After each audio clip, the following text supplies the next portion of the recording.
Tuesday, November 5th, Corte Madera Town Council is in session. Would you please join me with the pledge of salute to the flag and pledge of allegiance? We do. I pledge allegiance to the flag of the United States of America and to the republic for which it stands, one nation, under God, indivisible, with liberty and justice for all. I always like that part. Okay. The first thing is open time. Roll call. I'm sorry. Roll call. Oh, sorry. Councilmember Bailey. Here. Councilmember Kuhnhart. Here. Councilmember Ravazio. Here. Vice Mayor Beckman. Here. Mayor Andrews. Here. The first item is open time for public comment. That's for stuff not otherwise on the agenda. Do you want water, Bob? Yeah, I have some, thank you. Patty Stolier, Casa Buena Drive. For the record, if people didn't see the thank you in the newspaper, the headline is Corte Madera Town Staff Stepped Up in Time of Need. Kudos to Corte Madera's amazing town staff for creating a friendly, vital oasis from the power shutdown. Our community center provided massive electrical charging strips, breakfasts, lunches, and a lot of coffee to many desperate and frustrated neighbors. Gathering with people all in the same situation and sharing our stories did lighten our moods. A big thank you to everyone for your efforts, especially Todd and Rebecca. Thank you. Yeah, thank you, guys.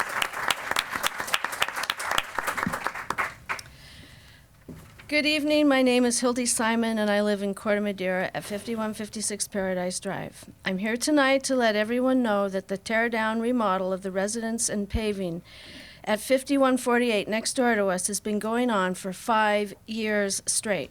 I will spare you any recital about the noise and the dust and the working past 5 p.m., but you can be sure it's been a wretched process for us to endure, since our house is a scant 5 feet away from the shared property line and our driveway is such a handy place for their workers to park, blocking our way.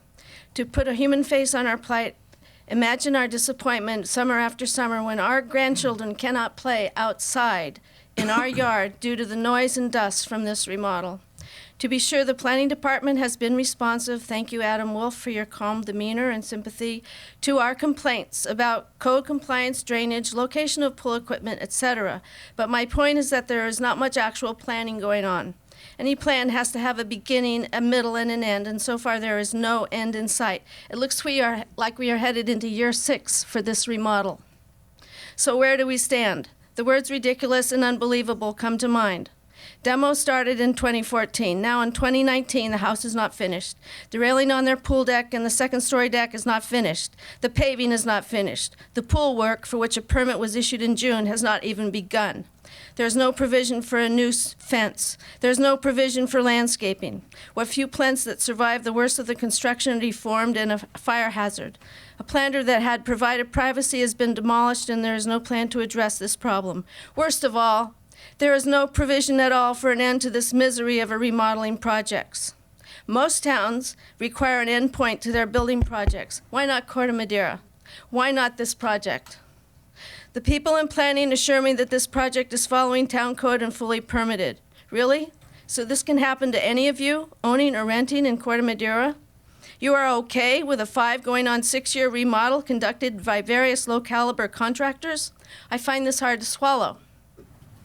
Alternatively, and more realistically, if this situation is just a special case with unanticipated events, then the town's permit process needs to be fixed to account for the same, so no other residents like us have to endure a project, poorly run or not, for this amount of time. We are exhausted. Finally, if this FUBAR project is an isolated incident and couldn't possibly happen to another residence, then you, by your failure to get a finish date on this job, are taking full and unfair advantage of us, 2 senior citizens who just want to live in peace on their street, in their house of 42 years. I'm not going away. I'll see you all in December. Miss, I'm sorry, before you leave the podium, could you just restate what's the property address of the offending property? I missed it.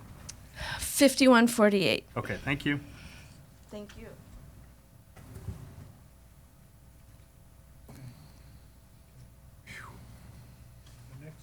item is a presentation.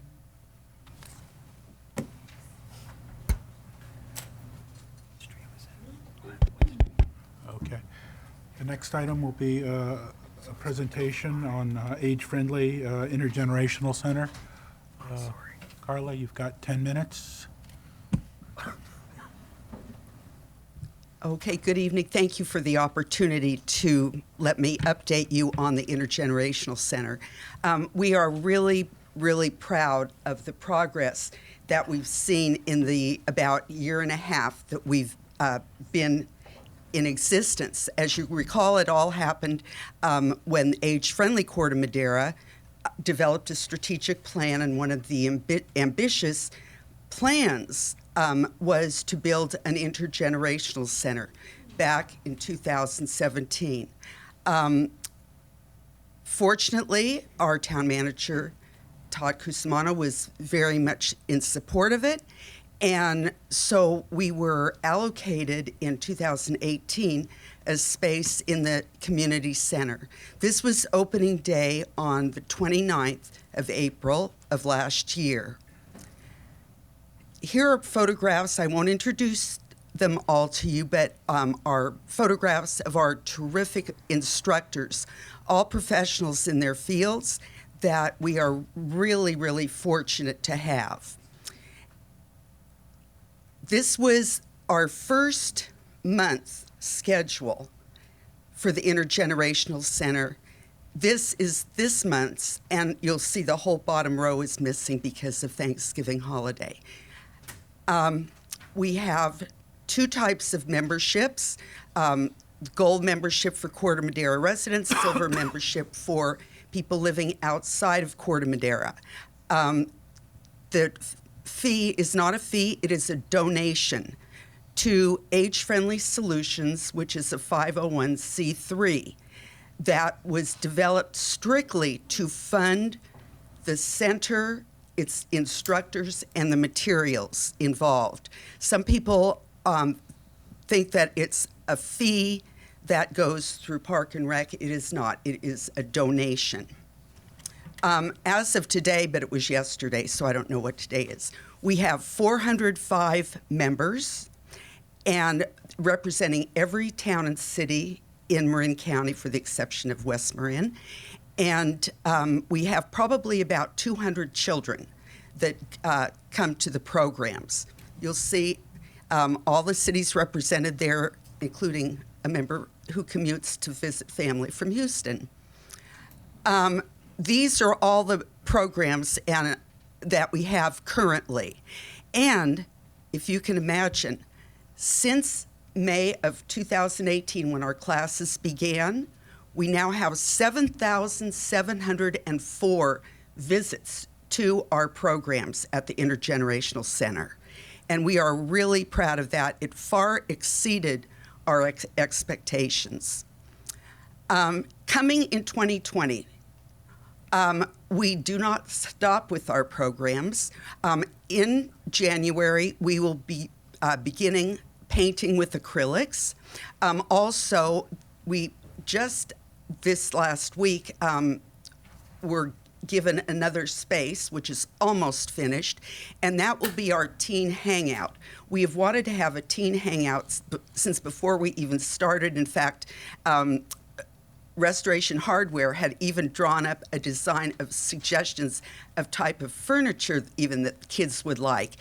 And so we've got that all planned, and that will be something that the kids can come after school. They can hang out, they can play their games. There will be a TV there, and we'll have the door that closes so it will not disrupt the other programs that are going on in the center. So they will actually be able to feel an ownership to this space. We will start at some point evening fitness and yoga programs.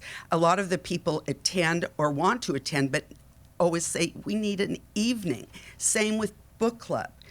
We want to start book club.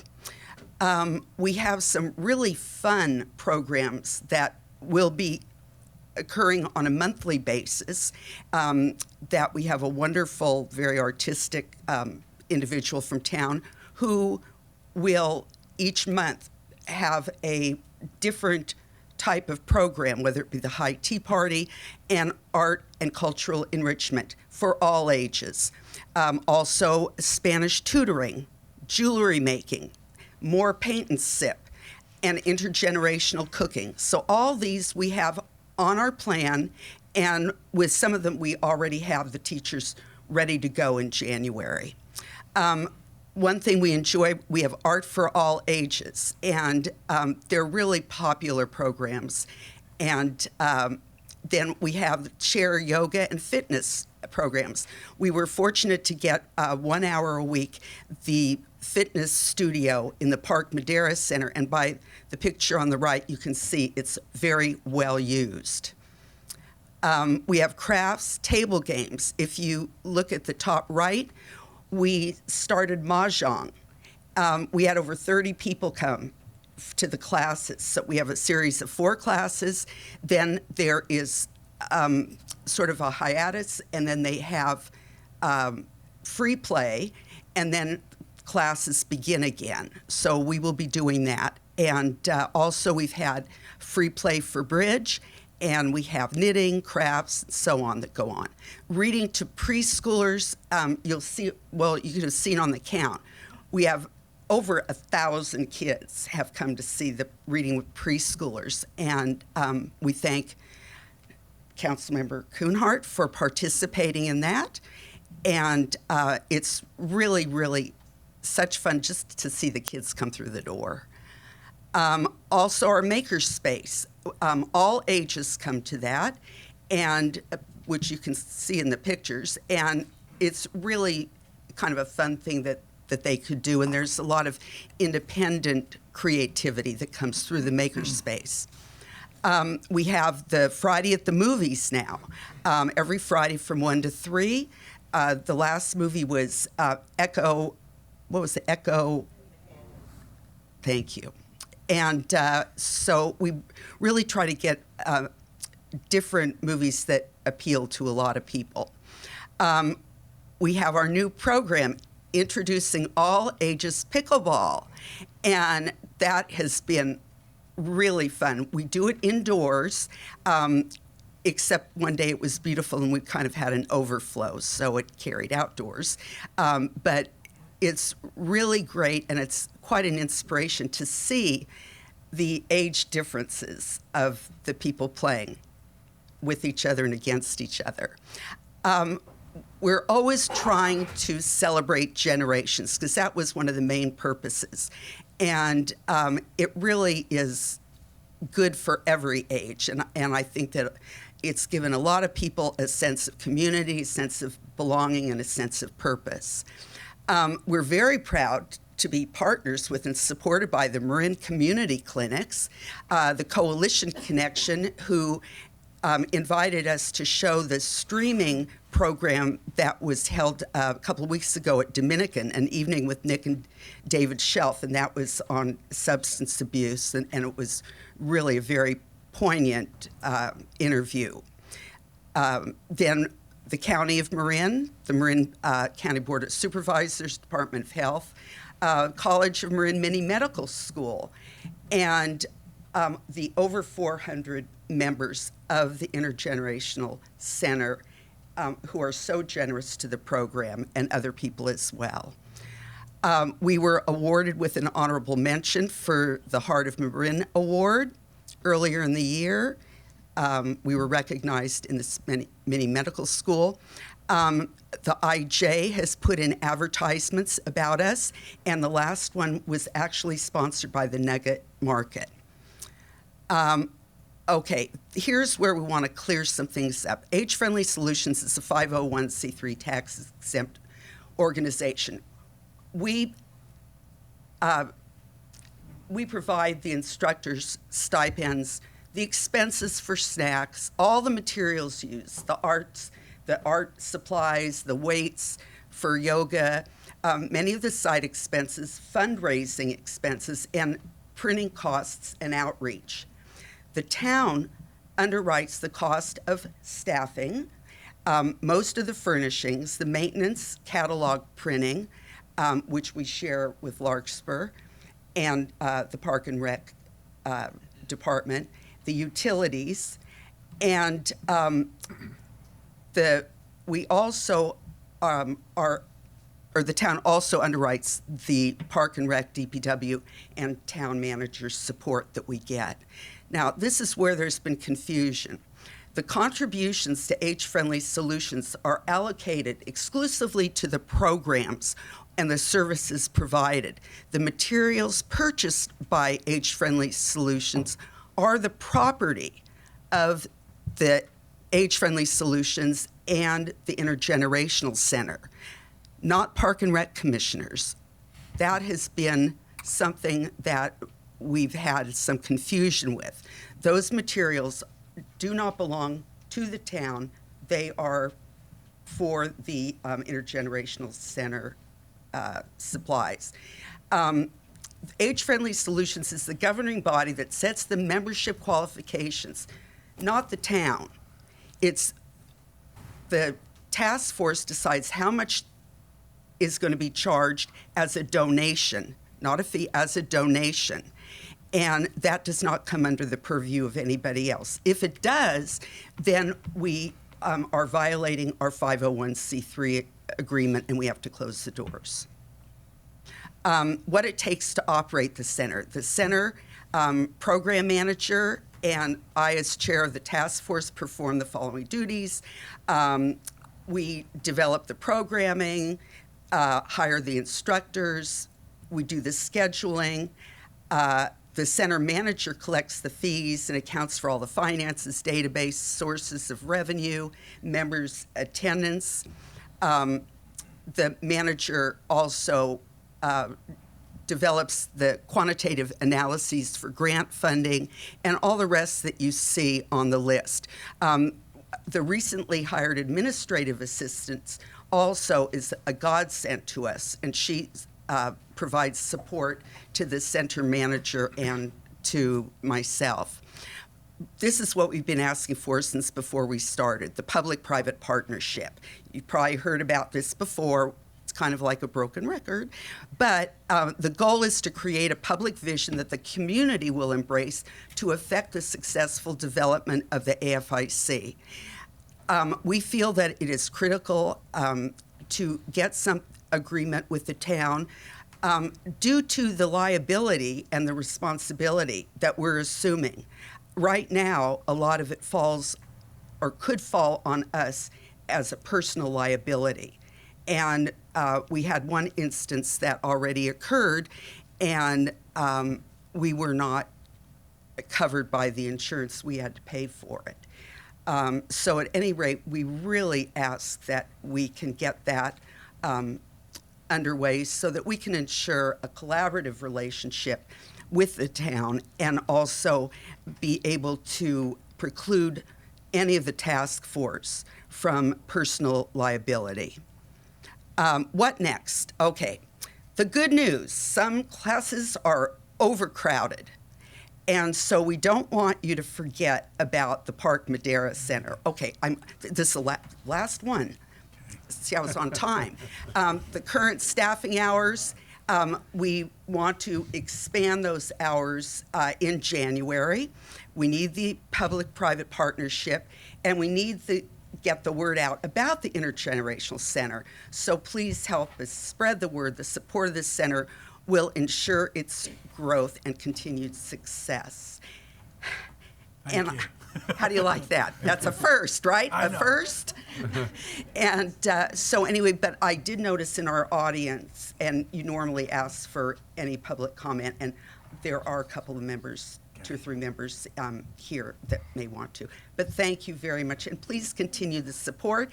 And in December, your fellow Councilmember Kuhnhart will be reading The Night Before Christmas. Charles Christmas in Wales. Charles. Charles Christmas in Wales. Oh, that by isn't what Dylan I was Thomas. told. But anyway, okay. I could do that. The Night Before Christmas too, but that would Well, be extra. that we'll do You do both maybe at the same extra. time. And so we'll have Christmas-themed refreshments, and I think it'll really be a fun event. So, thank you. Thank you, Carla. We'll take public comments now, but can you keep it to 2 minutes? Any public comment? Step up to the microphone, please. 30 seconds.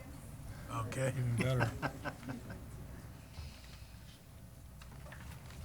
Hi, my name is Beverly Wendell, and I'm a participant in one of the programs, the watercolor class. First of all, I want to thank Carla and Pam for everything they've done. It's a tremendous program, and I hope that the town understands what a great asset this center is.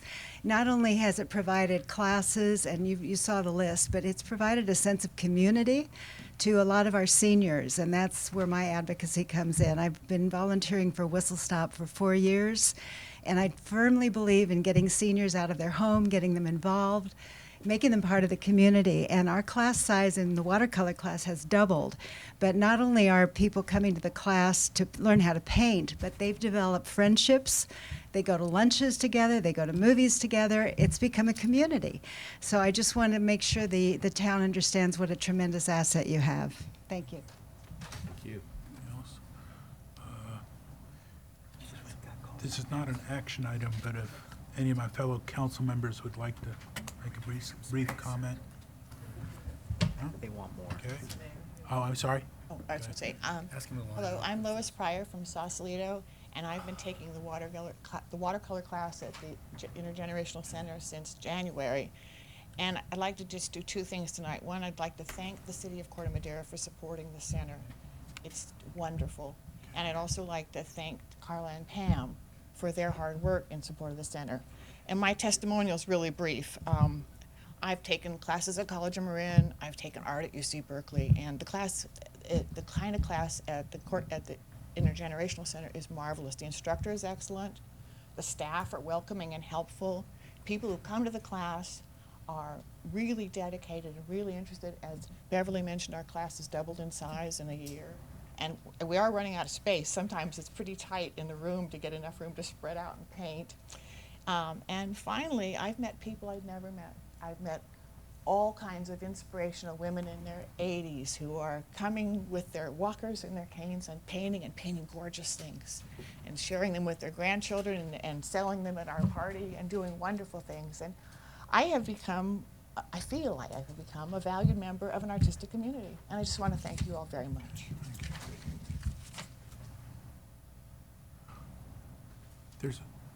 If other people have comments, line up, please. Yeah, please, line up. We've got a long agenda. Gotta go.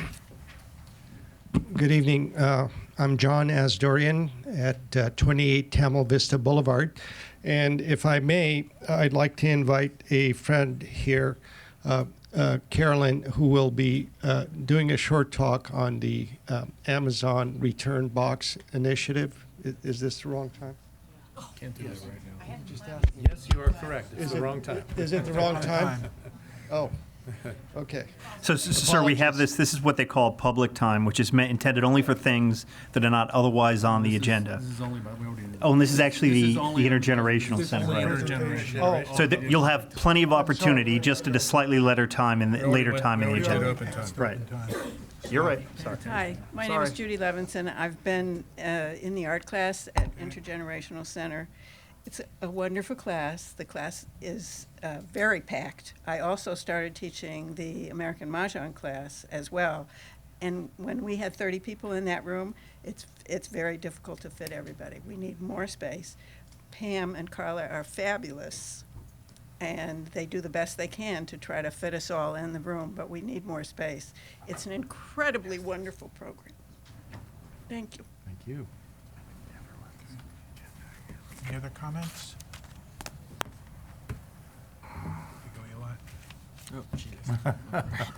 No, you keep them. The next item is the consent calendar.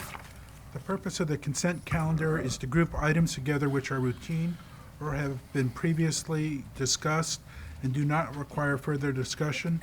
They will be approved by a single motion. Any member of the council, town staff, or public may request removal of an item for discussion. And so I'd like a motion, well, first, I'd like to pull 4B, but I'd be interested in the motion for the other items. I would move that Wait, we. just public comment. I'm You sorry, got to can we ask if also- anybody else wants to pull. Can we in. also pull item 4C for a quick amendment? 4C as well? And Okay, Jim, you also got to ask if anybody else I know, wants. thank you. Any public comments on the consent calendar items? Oh, well, we should have paid the bill this month. Okay. All right. Let there be light. So Jim, do you want the other items moved, or do you want to wait till after? Okay, I will move items 4A, 4D, E, F, and G for approval. I'll second.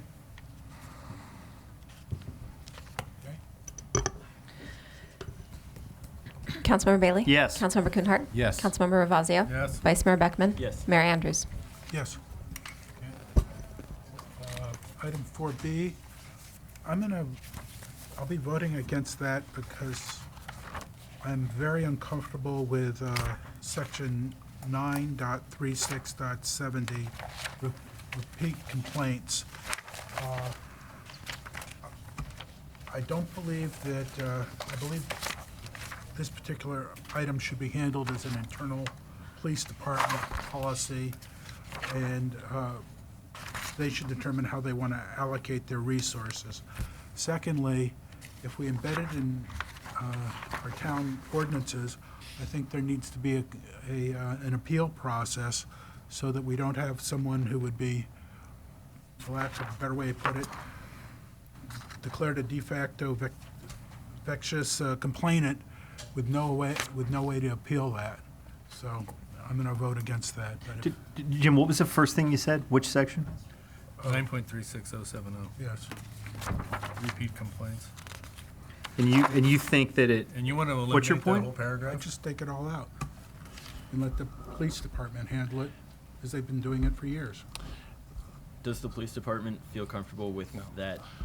Yeah, so, Mr. Mayor, members of the council, if you allow me, as staff, I have no problem, if this would make a 5-0 vote amongst the council, I think it's important on something like the noise ordinance. We've spent a lot of time on this.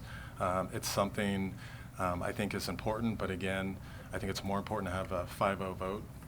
We could certainly take it out because I'm comfortable as your town manager based on this criteria, because I will use it and I'll direct the police department accordingly. They're not comfortable enough to make that call on their own, but I am. And so as long as I'm the town manager, I'm fine using this criteria to direct our resources accordingly. Again, I don't see it being a big issue in our community. It comes up once in a blue moon. It's come up twice in the last 7 years for us with the noise ordinance, but I'm comfortable under this, using this criteria as a policy instead of putting it into the ordinance. So I just want to provide that feedback to you, and I'm comfortable with you repealing this section out of the ordinance. So you're comfortable halting repeat complaints even if we remove this? That's correct. I want to make sure I understand. I will use 'cause I know that that's been formula an as issue a in the policy past. instead of an ordinance. I do think there's an argument to use this as a policy instead of putting it into our ordinance, but I want to make it known to the council that I'm going to use this criteria if it should come up. Okay. To direct our police resources accordingly. Teresa, could you just educate us about how do we do this if we wanted to strike subsection 9.36.070? Do we need to redo things, or can we just do it ad hoc? We need public comment, I take it? How do we do it? Well, yes, you are going to need to take public comment before you take any action on this item. If you want to move forward with this ordinance without subsection or 9.36.070, you can do so. We can take it out, but you would need to reintroduce the ordinance, which means it will come back to you on the consent calendar the next time for final adoption. Okay. Let's do it. Works for me. Okay. Public comment. Public comment on this? Council comments. I'll make a motion that we approve this item with one amendment. What's that?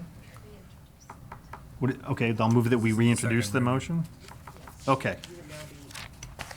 Introducing the ordinance by making the amendment that you're ready to make, which is the removal of section .070. So moved. Second.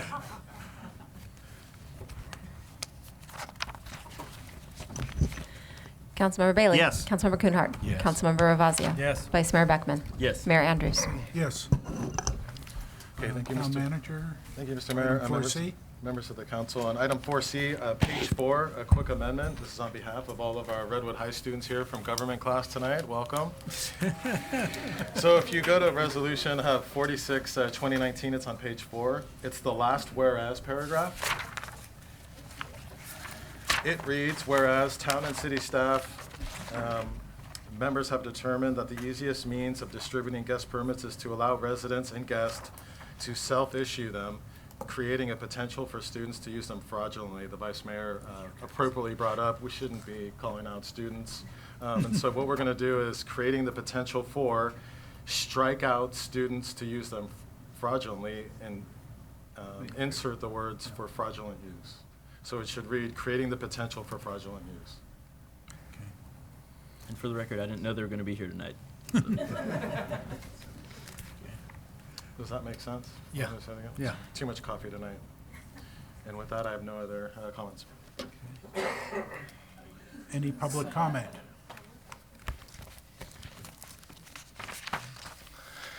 Any council comment? What? No public comment? I'll move that we adopt 4C as amended by the town manager. Second. Councilmember Bailey? Yes. Councilmember Kuhnhart? Yes. Councilmember Ravazio? Yes. Vice Mayor Beckman? Yes. Mayor Andrews? Yes. Okay. The next item is 6A, discuss and consider authorizing the town manager to enter into a contract not to exceed $40,000 with Dave Wilkinson for expert guidance and services to the Park and Rec Department. Mr. Manager? Thank you, Mr. Mayor, members of the council. This is also to hear an overview of the department and provide direction to the town manager and staff as appropriate. As you know, our Parks and Rec director recently resigned, and our staff is going through quite the changeover. It's provided us an opportunity to set back, reset our policies and really our service delivery model and staffing model. Also roles and responsibilities of our commissioners with staff and future decision-making, and really kind of rebalance things and calibrate and move forward. At our last council meeting, giving you, the council, an update on staffing, the council directed to also come back in this meeting and talk about the future of and opportunities for Parks and Rec up to shared services and consolidation. And so with staff is really, what I'd like to do is we also have Parks and Rec commissioners here as well who may want to provide some feedback. But two things staff would really be helpful to hear from you tonight. One is to allow your town manager to enter a contract with David Wilkinson.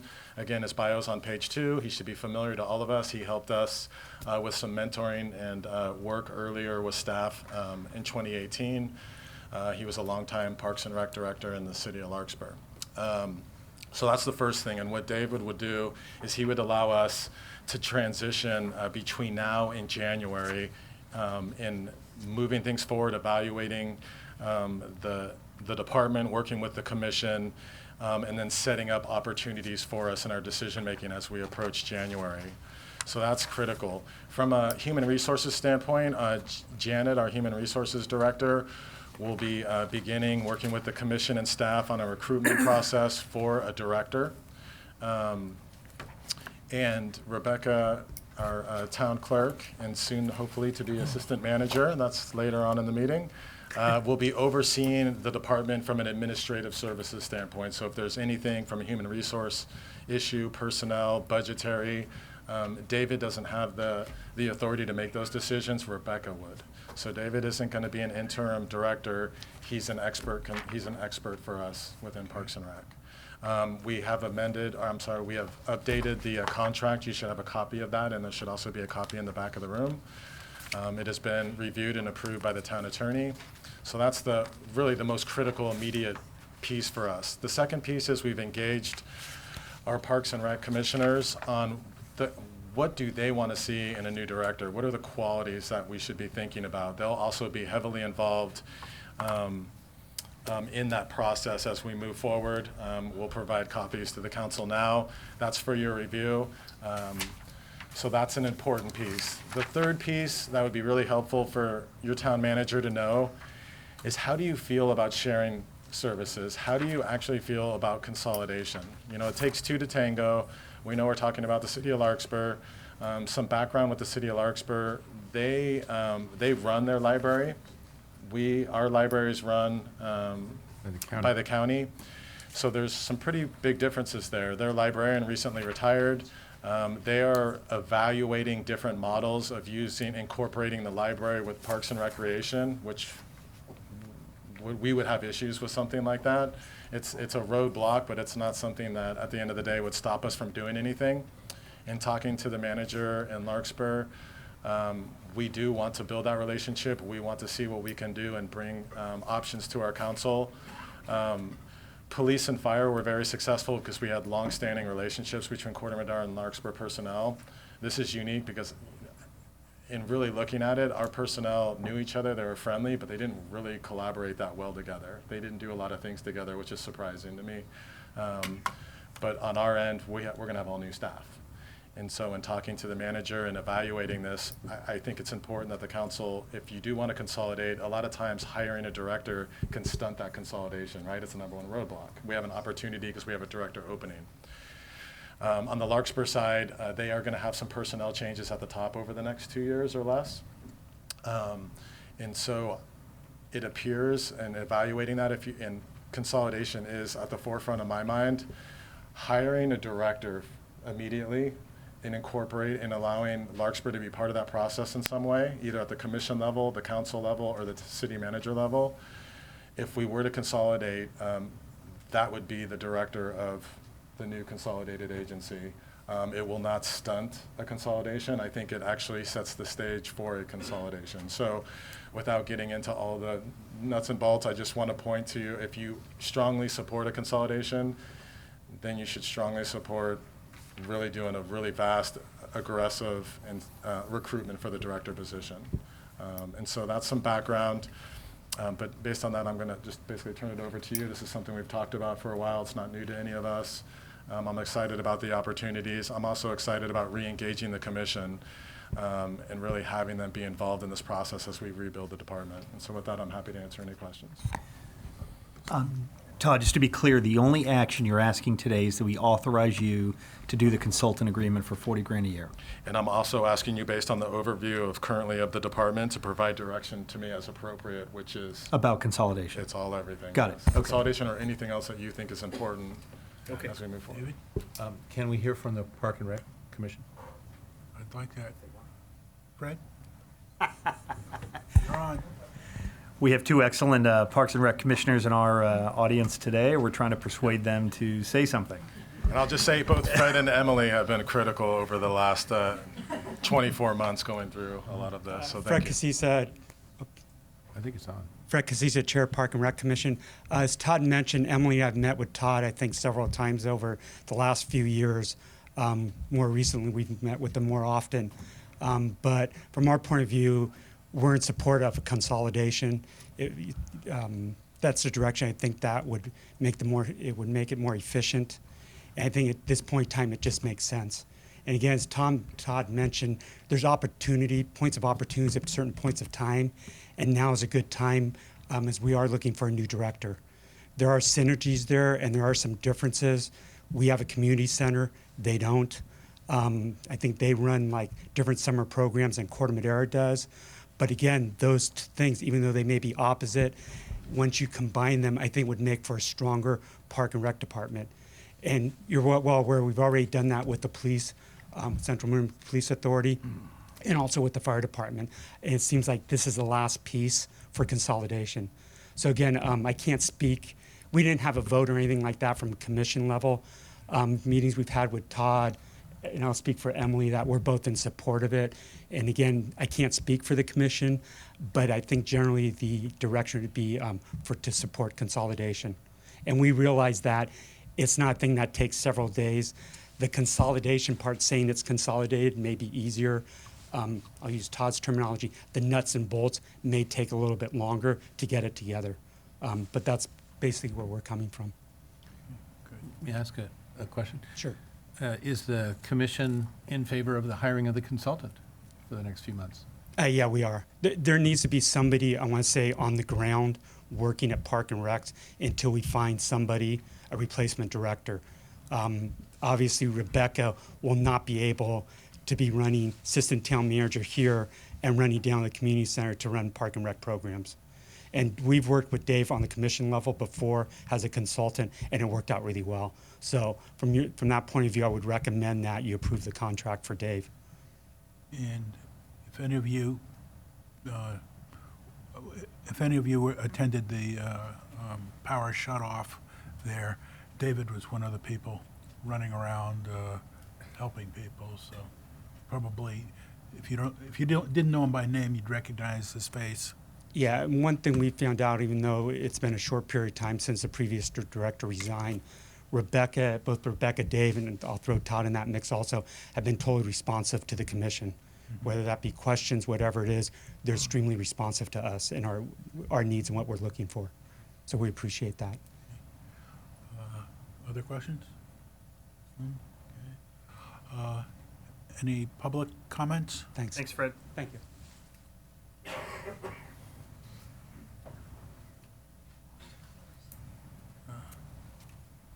Hi, I'm here as a resident, Pat Ravazio, 427 Oakdale. I'm also on the Parks and Recreation Commission, and I would just like to echo everything you've heard here tonight. I think consolidation is a great idea. We are one community as far as the schools go. The kids need that kind of thinking. I think that's really community-wide, and I think the best person probably on the planet to do it is Dave Wilkinson. He and I worked together some 20 years ago on various initiatives and parks programs, and he really does have that big picture perspective that he's going to be able to bring to bear on the situation. So, and I think it should be an added incentive to bring in a really great director if they know they're going to be part of a consolidation process. So I love what you're doing. Thank you so much.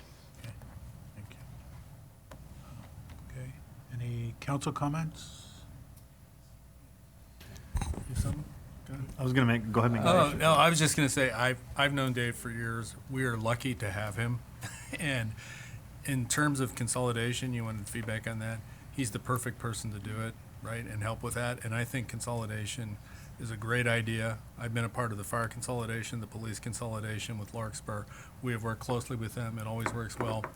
What no one is talking about is it saves money, right, and makes more efficient use of staff time and provides better service. That's always the test, and if we can do that, we should absolutely do it. So I am all for this. I am thrilled that we get to get Dave here, and would love to see us consolidate with Larkspur. So that's my feedback.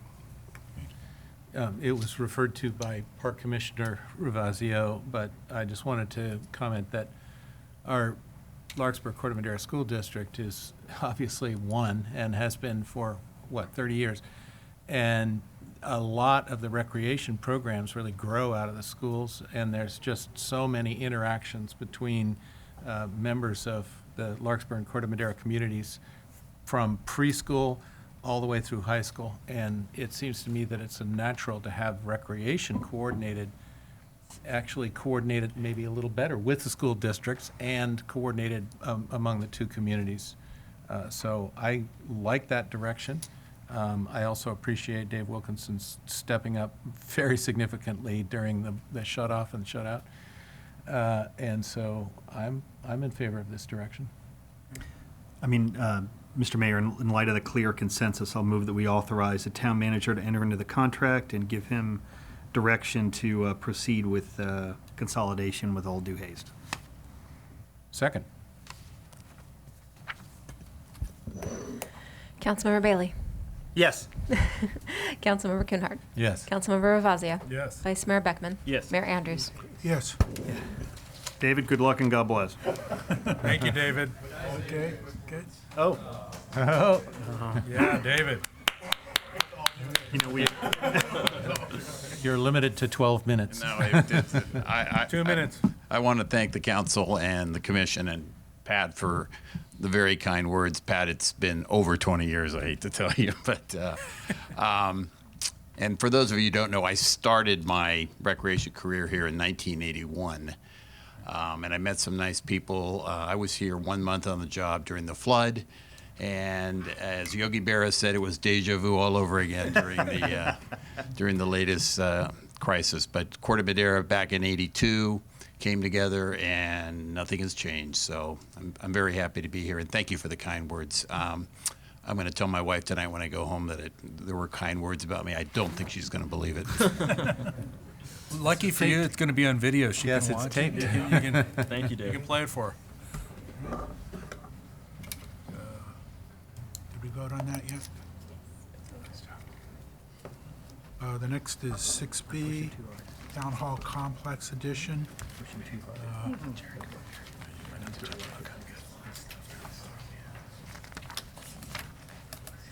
Thank you, Mr. Mayor, members of the council. So tonight, what staff is asking is for discussion and direction on project cost and financing alternatives for the Town Hall Complex project based on preliminary project programming and design work. The background and synopsis of all the work that has been done to this point is in the staff report, so I won't repeat it.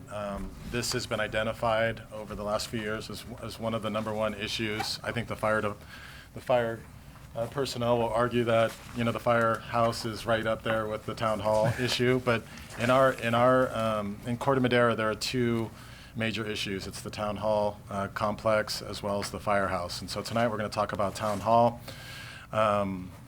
We spent a lot of time, again, it's in the background and synopsis, staff can talk about it further, but it's been a long process. And so I want to introduce all the staff that has been working hard on this. They're here tonight to answer questions. To my right, we have Jared Barrio. He's our senior civil engineer. We have RJ Suko. He's our public works director. We have Ron Cappy from Cappy Architects. You have Daria Carrillo, your finance director, and you also have Adam Wolf, our planning and building director. So tonight, really 2 things that would be helpful for your staff. We believe we have done the background and research to ask this review and direction of the council. One is to confirm a budget range for your staff so we can come back to you as we approach next fiscal year. And the second one is to provide feedback and direction on the programming that we've done to this point. Again, we have done no design work. We're hesitant to show anything architecture-wise other than a blob on Tamalpais. It's difficult, and so, you know, I believe we have some neighbors also from across the street that'll look at something and have concerns. I'm sure you'll hear it tonight, but we haven't designed this. We programmed it. We've done a needs assessment, and so that's what's before you tonight. And based on that programming, if council authorizes us to move forward with a specific budget and the programming, we will start the work of the Planning Commission. One of the decision points for the council, if you choose to go that way, is would you like to provide further feedback to staff in the Planning Commission and possibly have a joint council Planning Commission meeting on this specific issue before it starts that process.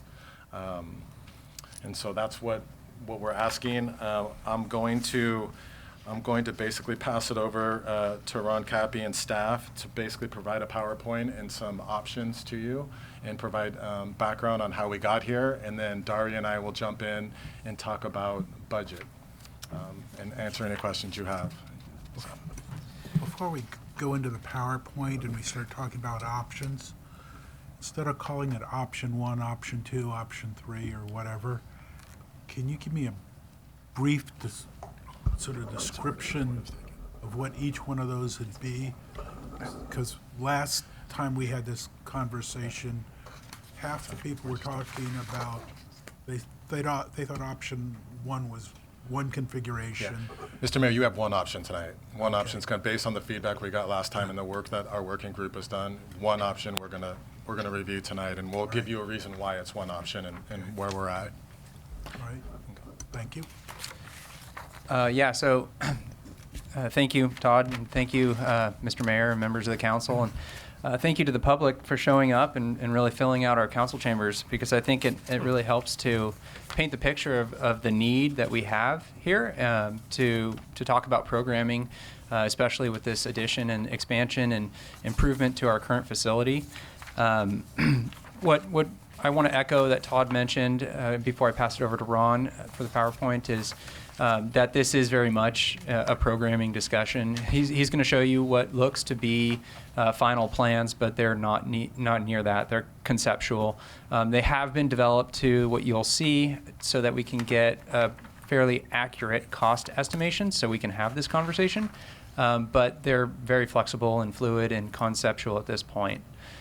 So with that, here's Ron Cappy with Cappy Architects. Okay, thank Hey, you. Ron, before you go, can you just define that word programming as contrasted to, I don't know, designing or something? Yes, let me do it within the context. Okay. Yeah, thank you. Any other pre-questions? Okay. My name is Ron Cappy with Cappy Architects. My office is in San Rafael. I've had the pleasure of working with the town for the last year, really, and I want to briefly highlight what we've been doing. So, Honorable Mayor, Honorable Council members, thank you for inviting me here today. Let's see if we can move this forward. Yeah, okay. So, our assignment was to provide a town hall remodel and addition, including new council chambers. The proposed design that we're going to be showing you is based on 10,315 square feet, as Jared pointed out. We had to get into some detail so that we can get some budgeting that was fairly accurate. Your current building that we're in right now is 5,447 square feet. We're trying to house 24 full-time employees and some part-time and seasonal staff. Earlier this year, we had a working group and community workshops, and project goals were identified. We identified the need for a stronger civic identity, civic presence with your town hall. Services, we talked about the town's ability to deliver and provide public services. Provide efficiency for the overall staff by combining them in one location, Public Works, Planning, and Building. Deal with accessibility issues and requirements for disability access. And in terms of sustainable goals, designed for green standards and energy efficiency. At the working group earlier this year, that led to this meeting tonight, we discussed issues and long-term goals. We discussed master plan study and alternative sites were looked at, and site studies were developed and completed and discussed. Some of the decisions that came out of that were to move the administrative and finance offices to the new building, a new council chambers in the new building, indoor and outdoor public spaces for conferencing, and preserving the redwood trees as an important part of the civic identity. Following these meetings from the working group came community workshops, again earlier this year. These meetings featured group discussions. We collected questionnaires. Some of the reoccurring themes were the need for new council chambers, larger. This holds about 45.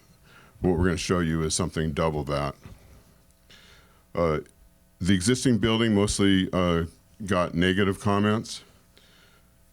Civic identity was important. Eco-friendly town identity was emphasized. Parking concerns, budget, and construction concerns were talked about.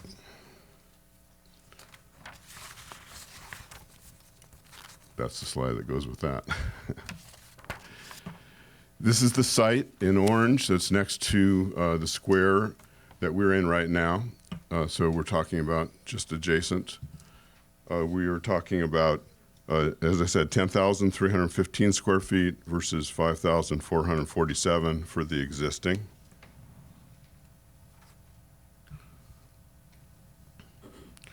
So these are schematic floor plans.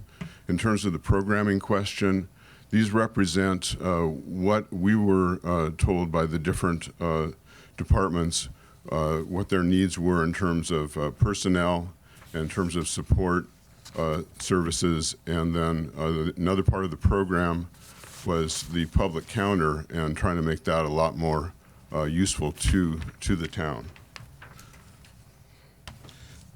So the program then gets resolved into something that looks like a floor plan. In this case, on the left is the public counter, which is this building.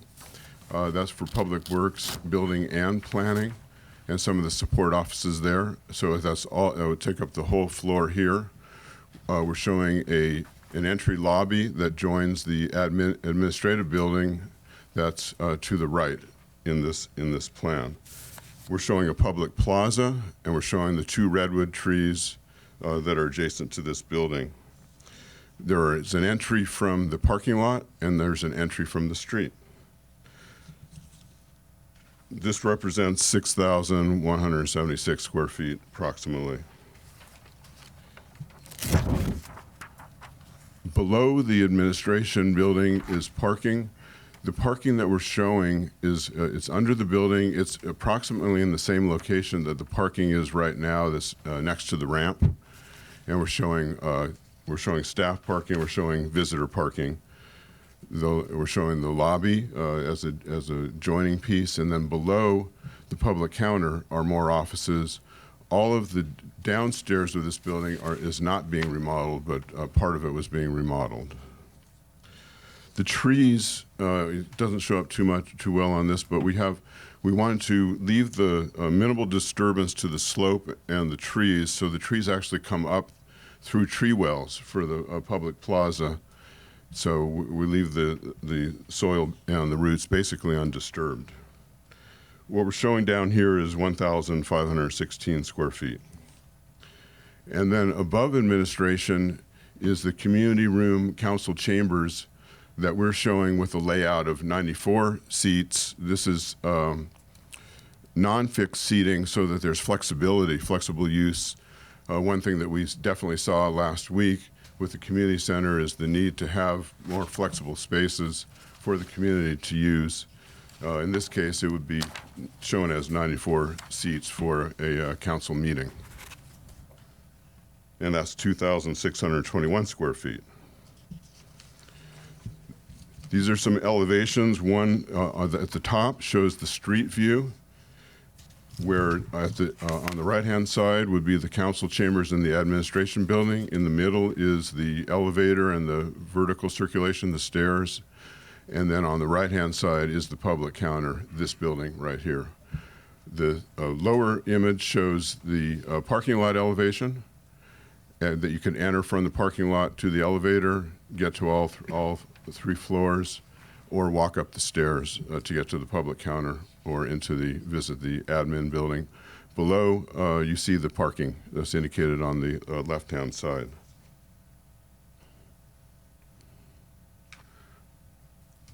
Sustainable design was a very important part of what we've been doing preliminarily, and it's a very important part of initial programming.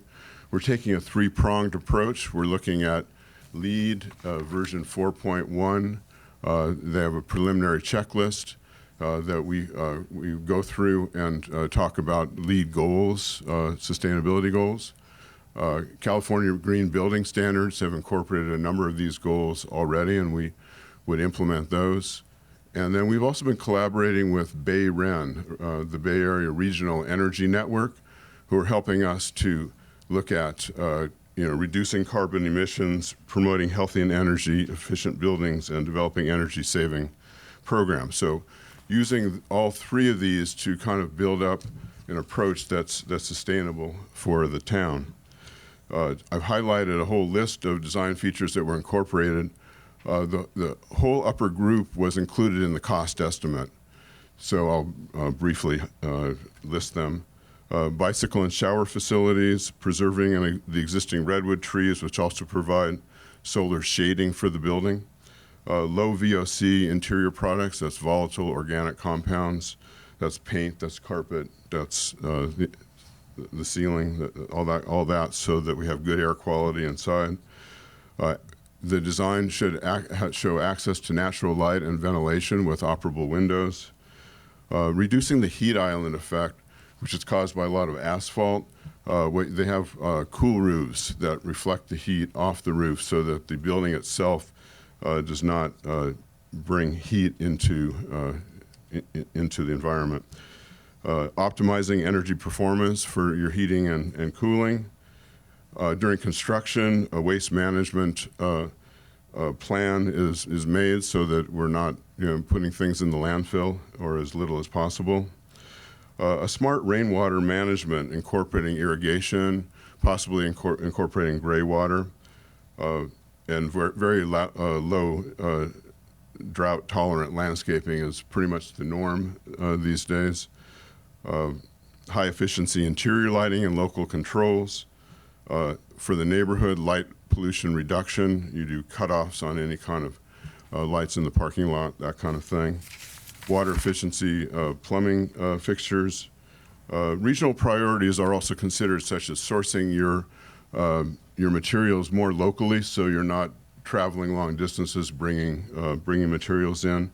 And then renewable energy. Solar panels. In the estimate, we used a 5 kilowatt grid as a beginning point, and that could be developed. Alternates in the cost estimate were electric vehicle charging stations, which we think you can get a grant for. Other cities that I work for, that's what's going on. Stationary energy storage versus conventional diesel generator. Everybody's talking about generators these days, and there's a lot of choices, and definitely you want to make a smart choice. Gray water I mentioned, and advanced insulation benefits. So finally, and this is the basis behind Todd's report, our team member, MAC5, provided a schematic design level cost estimate. This is the summary page for it. And with that, I'd like to turn it back to you. I'm available for questions, and thank you very much. Thank you, Ron. Just one other thing. As we've programmed it, this, I mean, yeah, so I'll change. Would you mind just defining? It's not clear to me what exactly we're doing. So I'll here. do it in a more simplistic way. So we've spent a lot of time sharing with the council and the community in meetings of the issue, right? The problem, and the solution was a new complex. And then the council basically directed us back to form a working group to basically assess, do a needs assessment. What do you need? And based on your needs, what does that look like budget-wise and in scope? Is it going to be on this site? Is it going to be somewhere else? And so we formed the working group. Again, it was the mayor, vice mayor, staff, and members of the community. And we started to do the work. And we came back with focusing on a needs assessment. So it started with, well, how many employees do you have? 24. How many part-time employees? A handful. What types of services do you provide? You know, what amenities do you need for the community in your building? And so that's the programming and the needs assessment, right? Well, do you need 24 offices? Well, not necessarily. What will the office look like 20, 30 years from now? Is this a facility that's going to last us 2 decades or 50 years? The council chambers, we focused a lot, and we call it the council chambers, but one of the things I want to correct us on is it's a community room. One of the best things we did on the police facility project was, and it's a community room now, but it was originally the Emergency Operations Center. But then we've turned it into a community room. It's one of the best amenities we ever did for Corte Madera and Larkspur. If you think about our community, you want to bring the community to us, right? And so what a better way with all of our neighborhood response groups and bringing them into that room. It's not just a council chambers, it's a community room. It's a space that our community can come to. And I'll tell you that it'll be booked out for the year as soon as that thing's built. The other thing that I really failed to think about, and this has been an evolving thing for us, but it's when something happens in our community. And I don't know if power shutoffs are going to be the norm for us, but we're already susceptible to earthquakes and floods and disasters. So to have a place, as Councilmember Bailey mentioned, hey, if something happens, we want to make sure a building's here that our community can come to and we can provide services. And so having the community center was huge for us during the power outage, but this community room would also be very important. So when you think about doubling this, either we have 5 people in this chambers or we have 20 people that are standing outside, but we also have a space for community. And so I think that's been incorporated into this as well. And so when you look at it, I think it's important to say, well, is there anything extravagant? What can you cut from this? And what I'll tell you is we really narrowed it down to one option. It's this. What you see on this programming is what you need for our personnel. You can argue what it's going to look like 20 years from now, but it's a steel frame building. So if you have to knock down a wall, you can, and get rid of offices. The bottom line, that's the square footage that we believe we need based on our assessment. We're happy to articulate that and explain it, argue it if necessary. And then what comes into play is what is the cost of that, right? What is the cost? And so it's before you now, and what we're asking for, Councilmember Bailey, is for your feedback. Do you agree that we've done the appropriate work? Do we need to go back and do more work? Is this budget acceptable to you as we start to move forward? And I'm happy to talk about that separately. And the other piece that I really want to emphasize to everyone is the design. We haven't designed this. Right. Design now is setbacks, height, what types of materials, what are we doing exactly? We've done some of it, but that's for the process to take its course, not for staff or a working group of 10 to decide. And so one thing that I will say, and I'm going to be sensitive to our neighbors that are across the street, they're on a higher elevation, but height will probably be a big conversation of this design. And really, I think when we get to that point, and it might be for tonight if you want to give us direction, to save money and lowering it, you're going to save $500,000. It's on page, Ron, can you pull up the one page, the last page? I just want to give an example to council. When we talk about programming, that I think we're really limited on what we're going to cut out of this project. But it's from the height standpoint. So we have parking. So if you look at this on the bottom left, on the top right, where you see the building, on the bottom, you have a parking. So we allow parking underneath the building. If height became an issue, we could actually lower and get rid of that parking and lower that building. And then we could also, as part of the design on that top story where the community room is, you could talk about lowering it. I think that's going to be a conversation at the Planning Commission. They're going to really get into this as we start to hear from our neighbors and try to be thoughtful in how we get to yes. It's not for tonight. Tonight's for programming. Do you believe, when you look at this, that there's anything extravagant? We try to be really careful. We're only asking for what we believe we need, and again, to provide the amenities and the services to our community. I really credit the group for a thoughtful process, but we need to either move forward or go back to the drawing board. And I think from what I've heard from council at the last meeting and from the community, I feel like it's time to get direction from you to say, yes, your programming seems within reason, within the scope that we've directed you. $10 million, how do you plan on funding that? And then again, I'm going to give you some options, and if you agree on that we can move forward with the process. And that process, again, may be a joint meeting with the commission and the council, because I think the council may want to provide further feedback, and then let the commission do their work, do their job, and engage the community on design, height, aesthetics, and the project. Are you Questions, okay? comments? Yeah, I just needed to orient myself, and I appreciate Todd doing that for me. Are there more people to present, or? We're ready to answer. I'm going to leave the budget as a secondary. Let's do this first part, maybe the programming side, and if that's helpful. Or would you like to hear the budget alternatives up front? Would that help you? I just don't want to mix the two. I'm fine separating them. I think in terms of design, this is Programming. To be clear, This is not a design. this is not the design. This is a rough outline. This is how much space we need. This is how many offices we're going to need, roughly how you're gonna and how much configure it. money we're going to need to build Okay. it. This has nothing to do with what it's going to look like. Right. Even though there's drawings, and no doubt people are reacting to that. There's a foundation. You can see the scopes. I mean, the pieces that aren't changing are we're going to use this current building. We're going to try to use lighting and natural setbacks. You can see on the structure you have a parking structure at the bottom. You have staff offices in the middle, and then you have a community room on the top. Microphone. Thank you. And so those aren't changing, Right. but will the height and some of the design, absolutely. Yeah. We haven't gotten there yet, and that's the piece. But you have to show something. You have to go, if you need a 10,000 square foot facility or more, what is that even going to look like? What is the footprint? And so we're trying to show you a footprint. And so that's our challenge, but that's what we're trying to do for you tonight. And down the line, if we got really desperate, we could convert the parking into usable space.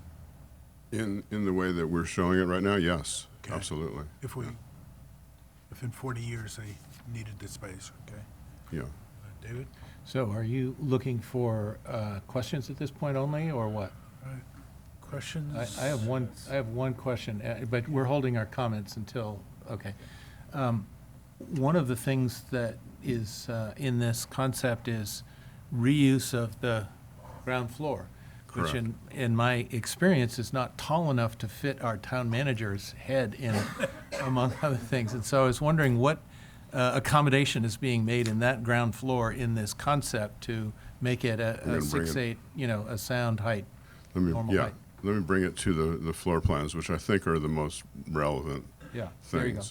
So that, so then you're talking about Now, there. yes, here. Really, the only piece that we're remodeling is the string of offices that's on the right-hand side. All the rooms that say storage are being left alone. You're right, they're substandard. We couldn't really do much with them other than to, provide storage. To do an extensive foundation remodel we thought was too expensive, so that's where we are right now. Meaning a foundation remodel to push it down. Okay. So, Public comment? public comment on just the program element? Okay. Go ahead, yeah.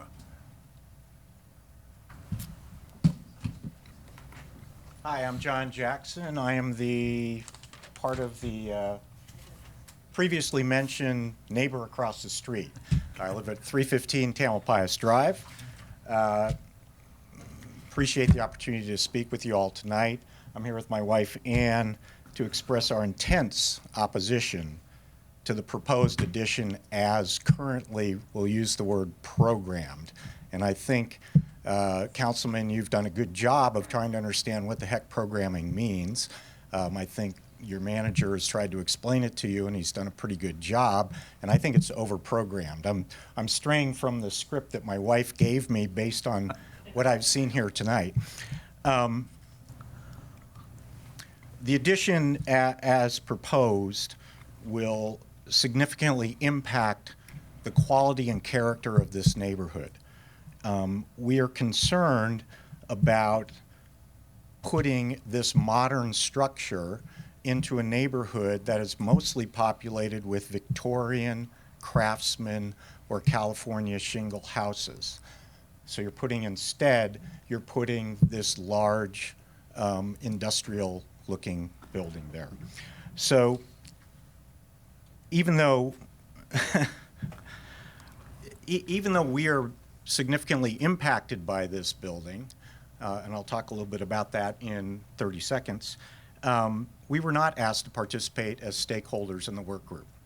Previously, we've had a great relationship with the town. When the town had to put in the ADA ramps, the town worked with us on the view because you took out a few trees, you completely changed our view, exposing your parking lot, and the town very graciously added in the hedge that you see there now. That was based on discussion with their neighbors, us and others, to eliminate that. And so we would appreciate being involved more closely in the working group going forward as you look at your options.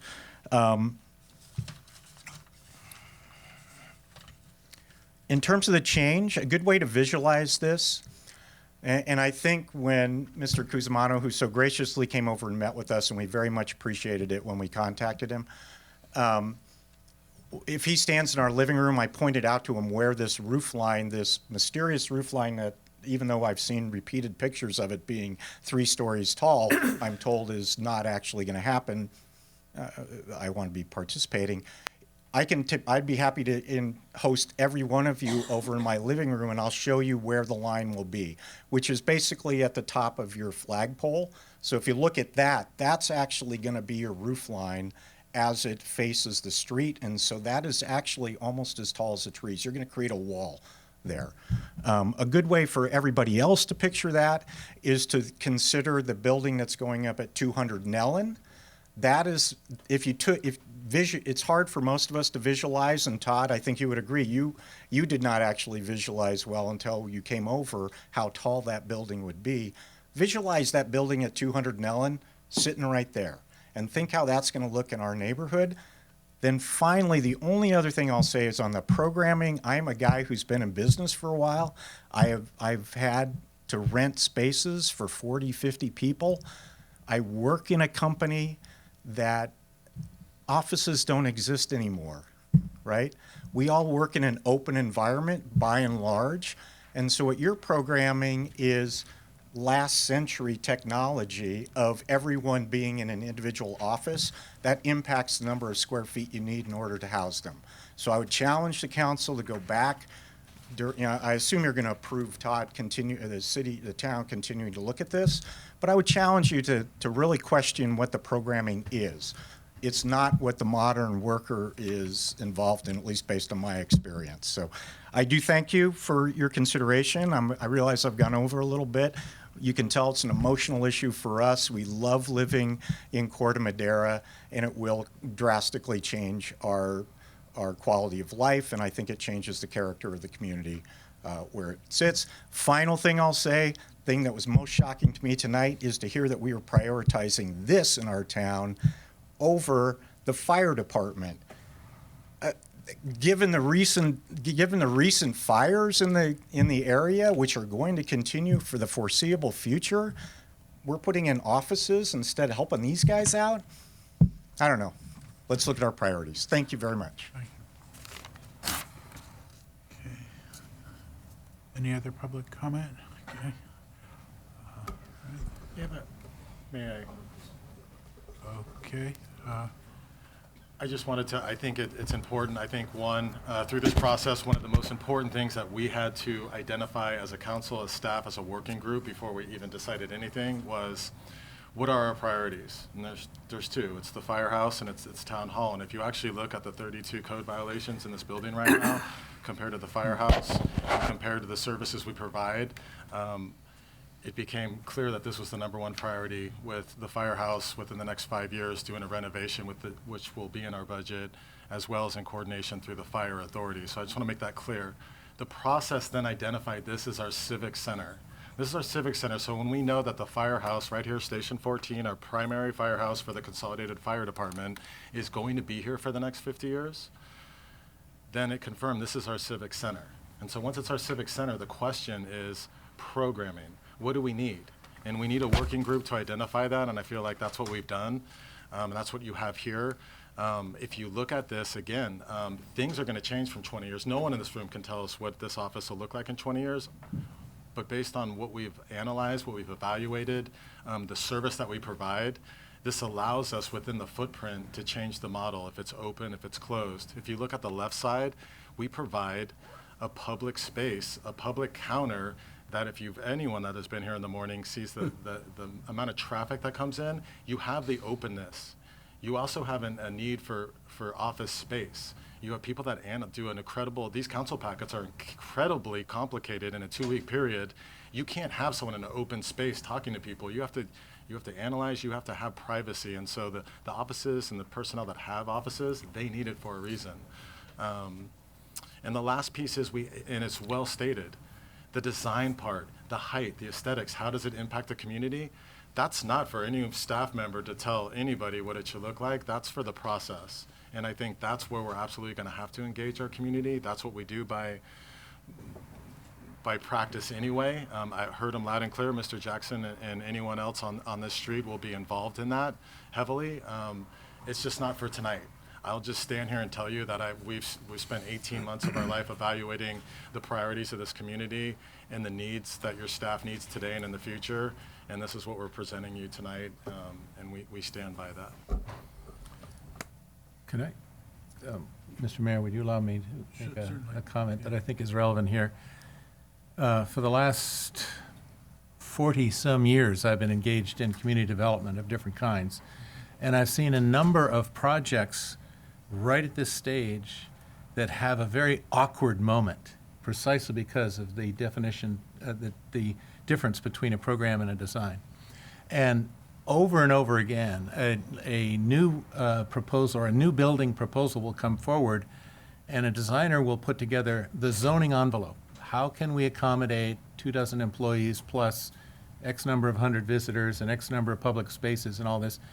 And they will create a cube or a rectangle. And in these drawings, there's a lot of straight lines.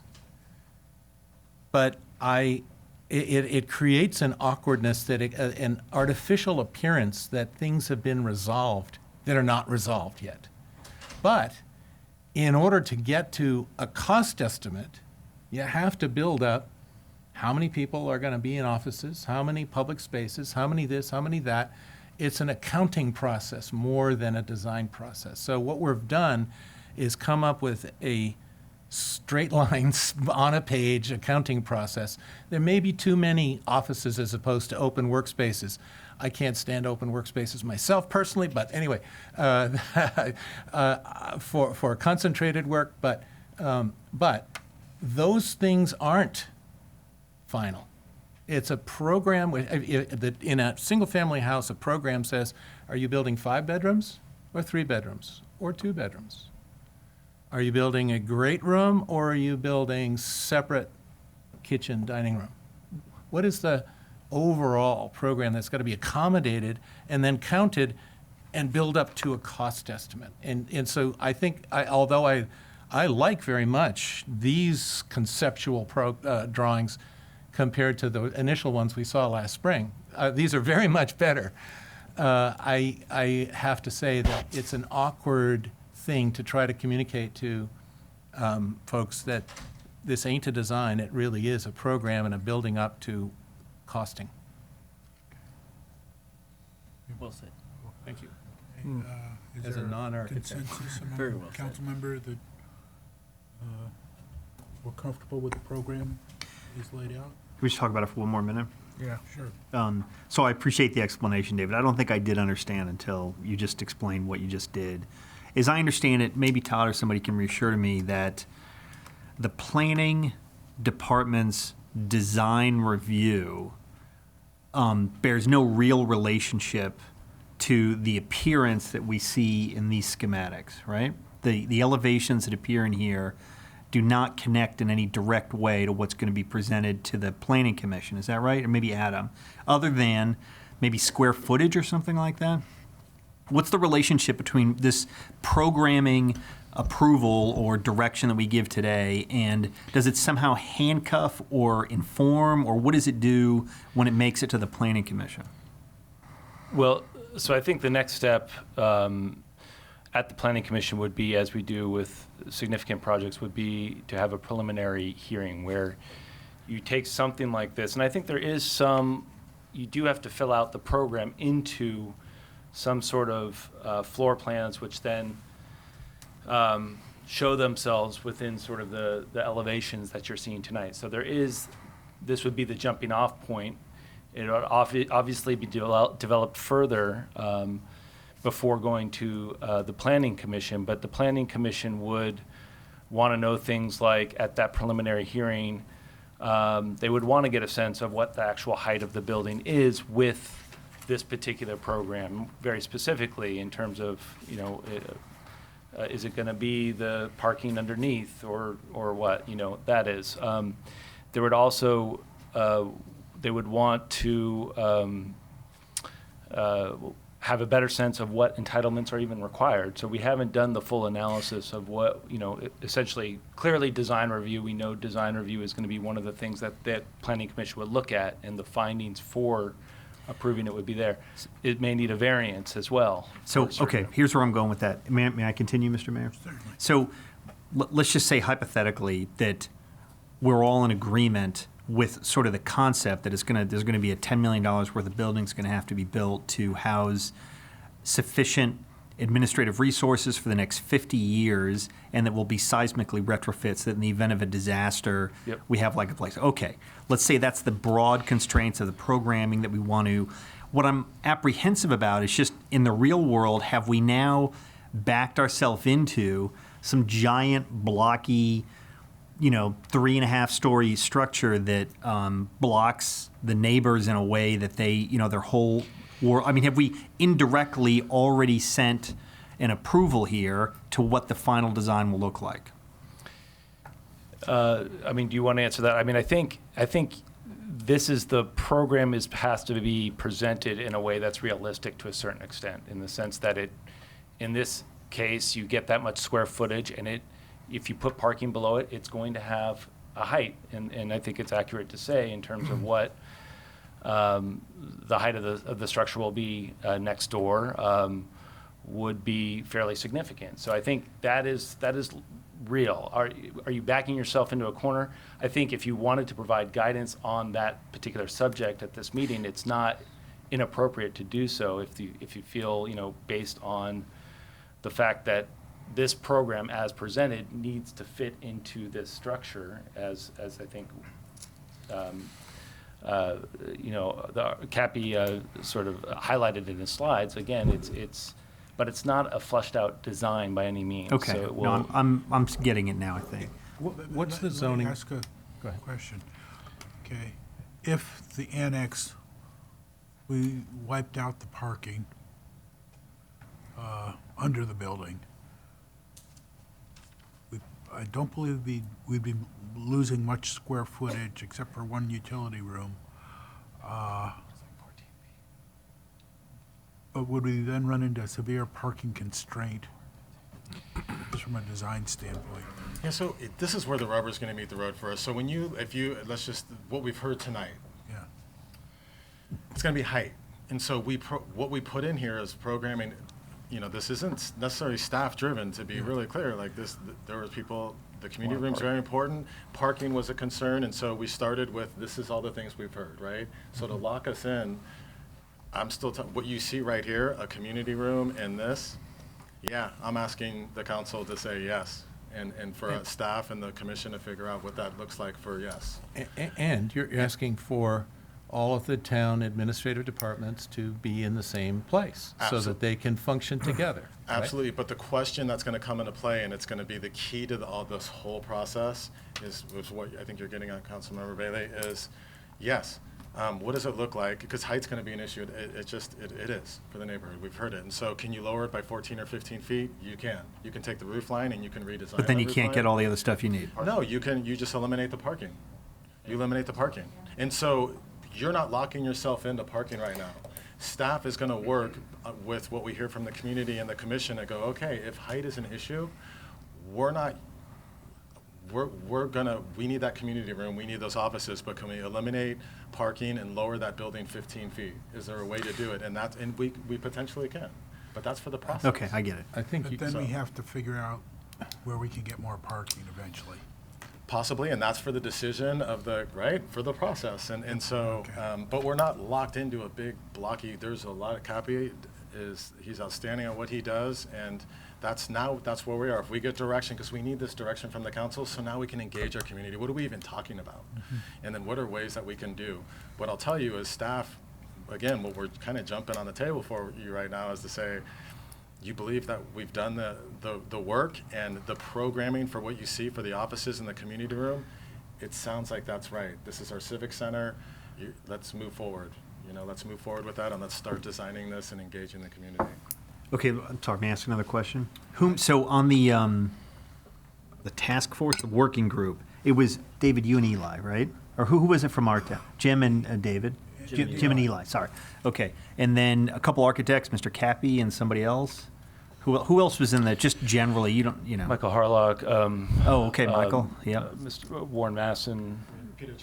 Peter Chase. Oh, you had planning commission people on there? We had Okay. Peter Chase was on it. Those are three. So the two other architects and Peter. Am I forgetting?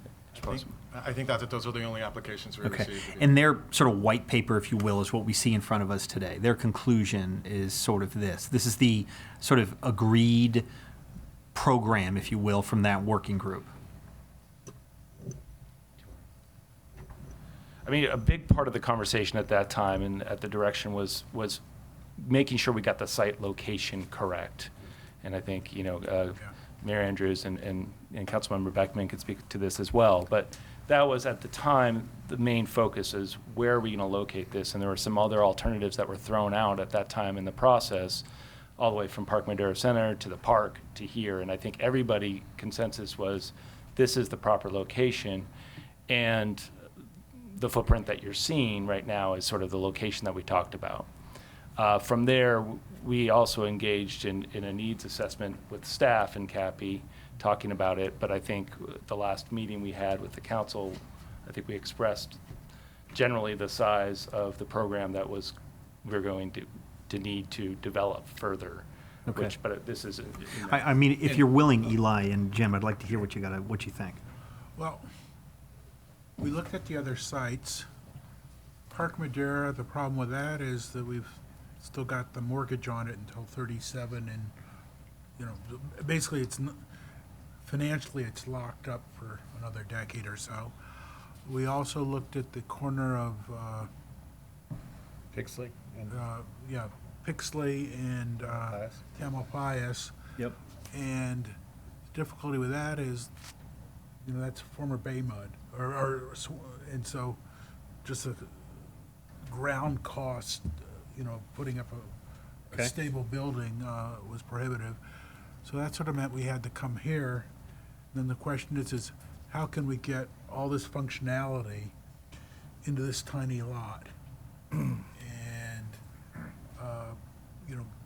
going up, having sort of a ground floor parking area would preserve a fair amount of the parking, because that is a constraint in the morning. And Okay. theoretically, we could lower the new building down to ground level, but then we'd have to figure out where to get more parking. But on balance, your view is the programming's correct. Yeah. Okay. And if we want to have town staff and public spaces all in one building, Yes. it's got to be here. Okay. There's Right. no- Right. Right, because We don't have any other This options. is our Yeah. building anyway, so. Right, no, I know it Yeah. is, but if we want to try to get everybody in one Yeah. building, which is not happening right now, and also have public counters that people can actually talk to staff in, and also have public meeting space, it's got to happen on this space. That was your Right, conclusion. right, you're reiterating why it's gotta be this site. Right, Yeah. I'm just trying to clarify, Yeah. make sure I Yeah, understand. So- we looked, unless we go out and buy another site, which I don't see readily available in town, this is it. No, so I appreciate, I know we all do appreciate all the work you guys did on this, but taking into account all the information that you considered, which we don't have in front of us today, Eli, you agree, it's your sense that the size of this thing, the programming, this is appropriate? Yeah, I mean, I've got no reason to question this program as it's laid out here. This seems appropriate to me to an agency our size. And then when it comes to the parking, although it sounds like we're being instructed not to consider parking a hard and fast part of this program, right? That's going to remain flexible. But I mean, I'll just say that my own thought is that parking was something that came up repeatedly, both in the working groups and in our public meetings that we had, and that was a concern that was raised by residents almost without fail. So I think it would be. I would question the process if we were then to come back and say, you know what, forget all that, we're gonna nix the parking. Is there another way that we can, another kind of sneaky way that we can figure out parking that doesn't go below, the admin building? I don't know. But in terms of the actual programming element of parking, it seems to me like it's pretty clear that that's a concern and that's a need. All in all, I would say that I'm definitely convinced by the program that I see laid out in these drawings. It seems totally appropriate to me. And to be clear, we've got staff now working out of trailers, right? That are not in offices, that are working out of trailers in the parking lot, correct? Yes. Yeah. And we also don't have any kind of really good public space for the public to come in and get building permits and meet with the staff and talk about their issues with whatever it is they need to talk about, correct? RJ? That's Jaren? correct. Yeah. Can I just say one more thing? 'Cause I participated in both of the public workshops on this and pitched in a little bit too much, I think, to the liking of the architectural team. There are two things about this direction that I really like. One is being aware that this is a facility that's going to have a life that's 50, 60 years, okay? So let's do it right, okay? I mean, if not more, Or if honestly. not more, right, especially if we create a steel structure. I was surprised at the extent to which, particularly one neighbor of mine, our architect, disliked this building, which was an original fire station, and it's kind of, it was referred to as a taco stand here. And so there is a real opportunity to get a wow factor here. The only other thing that I would say is something I said in an earlier council meeting. To me, the essence of Corte Madera is that it's a volunteer community. And if we create some great volunteer spaces where people will be drawn to say, oh, if I sit on that board, I can meet there and have a view of Mount Tam, and they'll feel good about themselves by having a facility that's got some pizzazz. So I like the direction of this, and I'm pleased. What is the zoning of this piece of property, and how long has it been zoned the way it is zoned?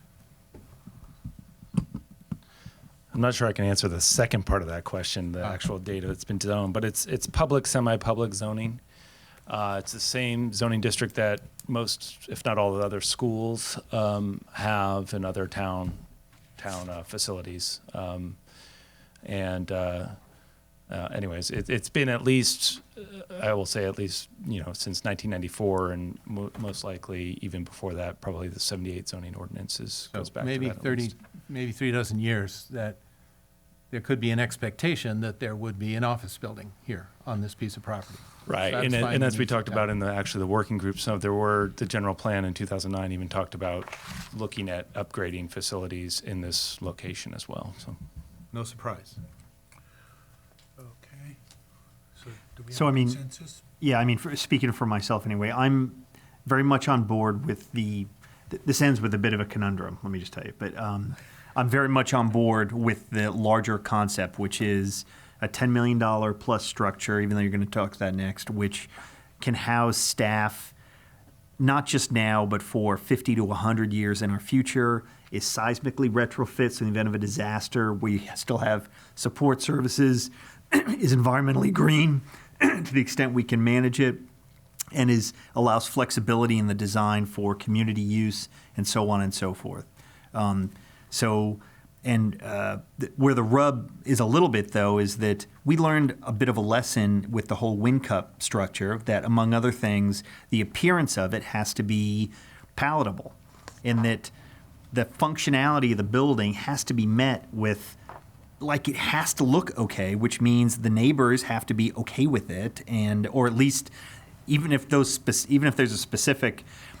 a neighbor, a hypothetical, objectively reasonable neighbor, can't walk out every morning and say, holy criminy, that is a terrible looking thing. It has to be a nice looking structure, just being real. Aesthetically, we've got to pay some real attention to that. So maybe that's more information than you wanted, but that's my takeaway from the whole thing. I appreciate all the work everybody did. I trust other people's judgment who have taken time to look at this, so I'm good with that, and I will stand by it. The price doesn't offend me. I take it you're going to talk about that next. The location seems like the right one, and those other programming details all seem right to me. That's as far as I'm concerned. Well said, I would Okay. agree. That's Sorry. incredibly thorough. You could tell you were on the planning commission for a little bit. That was very well done. Because, I mean, we need to figure out a way to get our staff housed in one building and have and also have it work for the public. And, I'm confident that we will figure out something that will work, as you pointed out, for the public and the neighbors as well. But that's not what we're approving tonight, just the programming. Right. Second Next piece, Mr. question Mayor? is, how do we pay for it? There you go. Okay, so is that what's next? Yes, Mr. Mayor always likes to remind me of that. So just quickly, again, we've been talking about the budget for a while, and so it's been a moving target. It's something, for tonight, what I'm asking, and I think I'm hearing this is a $10 million project. It's about 9.8. How does the council, and so with that $10 million budget, staff will now go back to the finance committee, we'll go to the sales tax oversight committee, and we'll start to vet options. One of the things that came up originally was if we fall short, what would a financing option look like? And so we vetted that through the Finance Committee. And so for tonight, one of the questions for council is, how do you feel about financing? I've heard some strong statements from council members at previous meetings that do not finance at all if we don't have to. If we absolutely have to, we'll consider it. So some of that feedback will be helpful for me. On the fiscal impact section of the report, it's on page 2 and 3. I'm just going to summarize it a little bit more simply. Evaluating $10 million from the sales tax oversight, from the sales tax measure this fiscal year and 2 fiscal years forward. So it would be for 1920, 2021, and 21-22.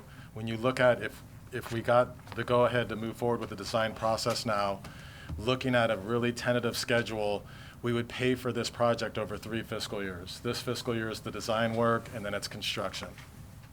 Keeping that in mind, looking at our current capital improvement project list, our current staffing, what we think we can deliver to the community, and so really delivering this project without at the expense of another project was kind of our goal. And so we did that. Staff believes that we can use the sales tax monies, put about $4 million plus annually from the sales tax override, another $1 million of restricted funds to the capital improvement projects we've already been approved to deliver. I think we can do this without borrowing anything. If we were to fall short in 2021 or 2022, the 3 fiscal years from now, Rebecca, can you pull up the PowerPoint on the financing? It's this page here. It's this page here, Rebecca. Yeah. It's attachment, I believe, 2. Is it 2? So this is in your. Got all the technology. Okay, so what I'm asking for direction, again, if it's 10 million, keep going. Right there. Okay, where it's circled here, this is just, I want to talk to you about annual debt service. So we focused on, what if we borrowed and did for 15 years at the interest rate of about 2.25% for 15 years if we financed any remaining costs that we couldn't fund. Originally, we were focused on a $5 million. I believe it would be in the $1 to $2 million range. I don't even think that'll be an issue. But if it were an issue, one of the things that we would recommend is use the sales tax fund. We potentially would have to move around some of the capital improvement projects in fiscal year 21-22, but it might delay something by 8 to 10 months, but we'll still be able to deliver it. If we did fall short, how does council feel about a financing option? It would be in the $1 to $2 to $3 million range potentially. Let's just say we had the worst economic downturn we've ever seen in the history of Corte Madera. How do you feel about financing? And it would be, again, it would probably be a 15-year finance at $185,000 annually or $275,000 annually. You can see what the interest would be. It'd be about $690,000. If we borrowed $3 million, it's about $466,000 with $2 million. How do you feel about that? What I'm really asking is, if we get to 21-22 and I come back to you and say, I have $3 million I owe on this building within our $10 million budget, the Casa Buena project, it's in our budget, we think we're going to be able to deliver it in 21-22, we have to delay it 6 months. We can do both, but we're going to have to delay it 6 months, or we finance that $3 million for the remainder of the building. How would you feel about that question? And that's really what I'm asking you, because it'll help me then really focus on the capital improvement projects. We'll take that back to the council anyway and say, okay, we have $12 million over the next 3 years. Let's do the priorities now. Make sure we deliver those. But at the expense of delaying a project or two, if we get to that 3rd year and we're short $1 or $2 million, what would be your direction to us? And that would be helpful. And then what we'll do is we'll take it back to the Finance Committee, we'll vet that, and we'll come back to you within the budget. The good news is, I feel very strongly, and I'll even take the worst economic downturn in the last 40 years in Corte Madera, our sales tax revenue, if you took the worst economic downturn, would be about $3 million annually. Right now, we thought it was going to be in about the 3.5 range. We're bringing in $4 million annually. So in the height, it's $4 million. So that's your range. That's what we're going to see over the next 3 or 4 years. So even if you see the worst economic downturn that we've ever experienced, you're still talking about bringing in $3 million annually in that measure. And so that's what we're going off of on these recommendations. So I think the good news is I think we can pay for it through the sales tax measure, but how do you feel about financing if we get to that third year or moving projects around strategically? And I think I might know your answer, but I just want to ask it. I want it really clear. It'd be helpful for me and staff to. You can ask questions. Public, is that what you mean? Or comments. Public comment. I've got a question. Certainly. Just for my own understanding, if we have assessed that we can build this thing without financing it and without affecting any of our capital improvement projects, what would possibly be the benefit to financing it just like from the go? None. Okay, thank you. But it's a big if. I think the if is the third year of the CIP project list, which we have, and we can certainly show it moving forward. It could affect a capital improvement project that's on our list by 8 months. It could push it 8 months, but I just want to make it clear. And then again, I think staff now, if you give us this direction, the first thing we're going to do is come back and go, okay, here's the 15 projects we're looking at, here's the dollar amount, prioritize them. Let's go through that. And so we make sure we deliver the priorities, and if we do extend something, it's 2 years in advance. We've had that thoughtful conversation. But one benefit of at least starting to line up the financing is that if things turn down, we could still complete the building and then pay over time, and we won't run into a cash flow squeeze, which happened to this town a few years ago when we did made a major expenditure just before the economy went south. It's a good, and so. Public comment before you're going to get public comment before we give our comments. Well, I do have a question for you. Well, okay. Based on what you just said. So is what you just described, which is financing it now from the get-go, is that preferable to saying we start off not financing it, and then if a horrible downturn hits and we run into, as you said, a cash flow squeeze, financing the remainder then? I think it's something we should consider now, but I guess, as Bob pointed out, we should probably take public comments. Sure, I just want to now, ask and a then we question. can talk. Yeah. Can I ask Yes. a question about these numbers? The source of these numbers is the consultant that does bonding? Yes, does borrow and does financing for city governments. Yes. Okay. Did they consider the iBank for a small project? So we're looking at that. It's something you have to apply and go through a pretty detailed process. And when you also look at the fee structure, it appears that we get a better rate looking at a private borrowing, 15-year borrowing. But it's something Daria has the information on, and we're continuing to vet that. If we were to finance, we would come back to you with multiple financing options for you to consider, and the iBank would be one of them. Okay. The only thing I was going to point out is that the smaller the loan, the bigger the load, if you will. Relatively speaking, the bigger the load on the smaller loans, because to do a bond offering, there are just more, let's say, initiation costs and legal costs and so forth. So I was curious whether there was any cleaner, non-bond options, but. Going to a bank. Yeah, we go bank. This would be a private borrowing. And the other thing within this, and it would be important for council to consider, again, we have a $3 million surplus this last fiscal year. We'll be coming back to you. We'd like to put $2 million of that towards our trust funds for the unfunded liabilities. $1 million of that would go towards this project. And then for direction moving forward, we believe we'll have another pretty healthy surplus this fiscal year. That monies also can go towards this project. And so for council to consider, I think really what we're talking about is we're going to be, again, $2 to $3 million.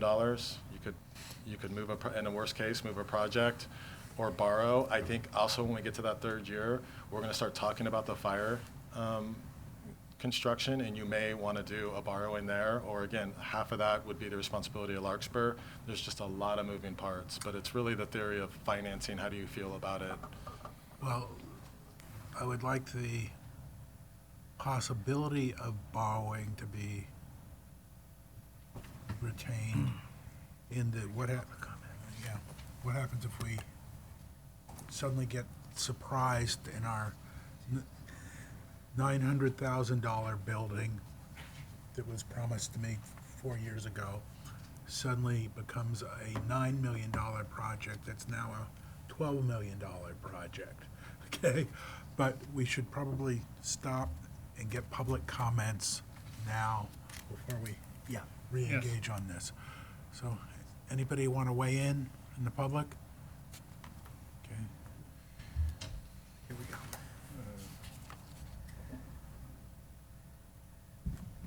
It's not fair for Bob to have to listen to me all the time without the rest of you also having to go through the same. So I'd just like to say that I think. Funniest thing you've ever said. So I just want to say that I love what you're doing, and I think it's a great program. As far as the financing goes, I would love to see, and this is something that's come up on the Parks and Rec Commission level, I'd love to see the town assign somebody, the council to assign somebody to do an inventory of all the property that is owned by the town of Corte Madera. I've gone through the tax records, and there's like 68 of them, believe it or not, parcels that the town owns. And I think it would be a really responsible thing to do, and to let the community know you're being responsible, that you've considered maybe selling the duplex or the house next door.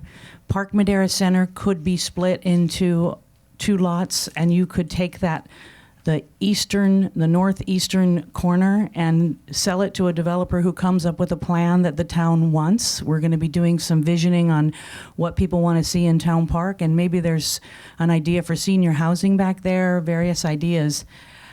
I just really would like to see us take an inventory of what our resources are and make sure that we're looking at that. Should we be selling off these little parcels, because land's worth a lot of money right now in Corte Madera and all over Marin, and if we could offset, or at least have it in our back pocket, that we could offset $3 or $4 million of this project by selling off A, B, and C, I think it'd be a smart thing to do. The only other thing I'd like to say is that I love some of John Jackson's ideas. I think you need places for people to meet privately with their projects. But my daughter runs a company called Hip Camp, and they have 45 employees in a fairly small space. There is some area that's kind of bullpen-ish, but when they need a private room, they've got it to go to. So I'd really like to encourage bringing somebody with John's perspective, especially since he's right again across the street. I'd love to know, and I think the residents would like to know, that there's an actual resident of his caliber on the committee. Thank you.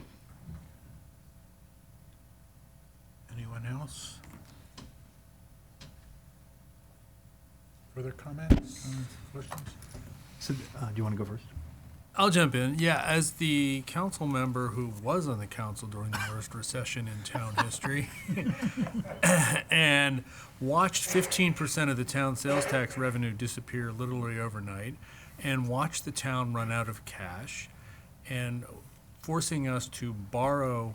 We had this mechanism called a trans, which George came up with, which I think cost us $175,000 a year in financing just to borrow like $400,000 in cash to get us through the periods when we didn't have sales tax revenue. Yeah. Tax revenue anticipation note. I'm fine with bond financing, is where I'm coming from. So I just wanted to clarify that. I'm totally fine with bond financing because it preserves cash, and I am well aware that our cash situation can change dramatically and quickly.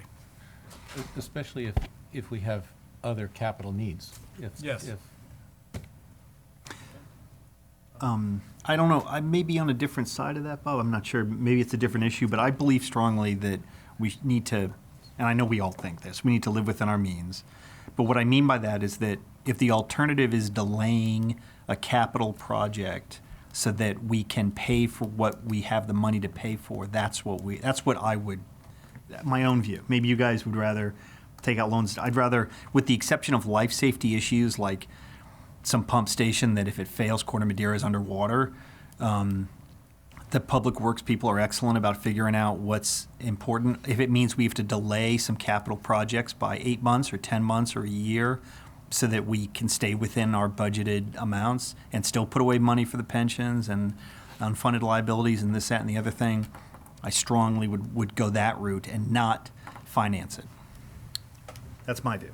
Yeah, I think I lean a little more towards you on this. I just am very wary of taking on additional debt if it's not absolutely necessary. I feel like, debt to me should, especially for a public agency, should always be sort of a mechanism of last resort. And in this case, I don't think that there's really a fair argument to be made that that's what it would be.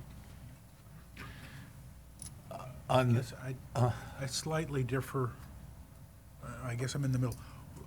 What I would argue is we should be preparing the financing so that we can activate it as needed, okay? But don't activate it unnecessarily. It takes a while to get ramped up for a borrowing.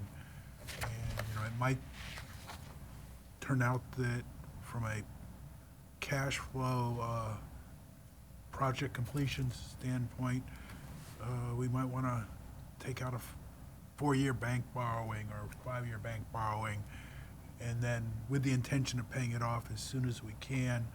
And if we're in any sort of financial strain, then extend it, okay? Right. But it just, I don't want to commit us to construction when we aren't certain of, unless you have the money in your pocket. Right, if and you're just you know talking what the about- costs will be, which we won't. If you're just talking about like laying the groundwork Right, to be able to yeah. borrow if that becomes necessary, that I support. That Okay. sounds very prudent. Yes. I just don't necessarily. I'm not ready to jump off into the cliff of borrowing, unless there's like a compelling reason. Well, I guess the issue is, we're talking about close to a $10 million project before it's been fully designed, and it has gone out to bid to contractors, and we then start getting all sorts of change orders, okay, which is where they make their margin. So I guess what I'm just saying is, I think we really need to make certain we've explored financing, but the one thing I don't want is us to take out bond financing that we cannot pay off if our cash flow is good. Because right now, we've got a couple of liabilities out there where we really can't pay them off without paying exorbitant redemption fees. And so, that's where I'm. And just to complicate things, I have a slightly different take on this topic. And that is that if we're building a 50, 100-year asset, I don't have any problem with having longer debt being a part of that capital stack to create that long-term asset. Not unlike what we did with the Central Marin Police. That was a $20 million bond offering. The thing was put out to bid. It was a beautiful, beautiful job, and we spent $19 million and saved some money. So I don't have a problem matching long debt with a long asset. I'm not saying that we should always borrow. I'm not totally in love with borrowing, but I don't see I'm not allergic to it. I think it's fair to say we're all over the place. But very helpful. This is helpful for me because when Yeah, we start you to can at put least things hear it. together, it's good to hear the conversation, and so it's a good discussion. So what I'm hearing, and I'm not sure if we have to do a motion, Teresa? No, there's no action. But direction. It's not action, but what I'm hearing from you is that to move forward with the programming, a $10 million budget, again, we'll come back to you with options for that budget as we move forward. But this would then move forward to the Planning Commission for the process. And okay. Thank you. So the next item is 6C, introduction of ordinance number 990, repealing and reenacting various chapters of the Muni Code dealing with building standards. Go for it. Thank you.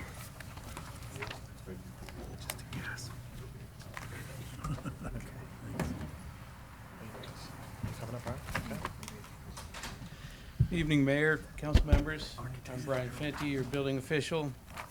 Tonight I'm introducing ordinance number 990 regarding the adoption of the 2019 California Building Standards Codes. These standards contain regulations on all aspects of construction, including building, plumbing, electrical, mechanical, energy conservation, and green building. These model codes are amended every year and published for adoption every 3 years. During the 3-year cycle, the proposed code changes undergo a consensus voting process by architects, engineers, building officials, inspectors, manufacturers, and contractors. The model codes are published nationally and then amended and adopted at a state level. While there are numerous changes in all areas of the 2019 codes, the most notable changes are in the areas of conservation, such as mandatory requirements for solar PV systems on all new homes and multifamily developments to offset homes' expected electrical needs. There are also expanded requirements for adding electrical vehicle charging stations and infrastructure for future expansion in both residential and commercial applications. With this ordinance, we will be adopting the model codes as amended by the state of California to be effective January 1st. However, to further our commitment towards climate action, within the next 30 to 60 days, I will be returning to council with a separate ordinance to amend the Cal Green Code, requiring even a higher level of conservation and sustainability. These Cal Green amendments will be in line with the Marin County REACH codes that are being adopted by most North Bay cities. There's a brief energy efficiency standard, frequently asked question sheet included in your packet. And that's really the long and the short of my presentation. Any questions?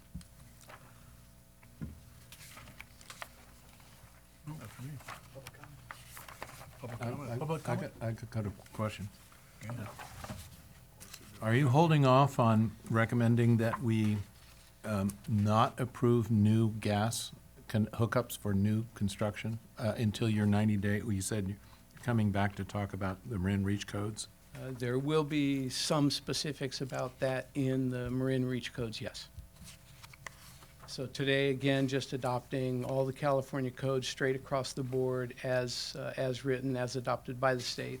And then we're going to come back within the next 30 to 60 days with, a green building code ordinance amendment that will be very similar to the county codes. Cool. Public comment? Good. Public comment? Public comment?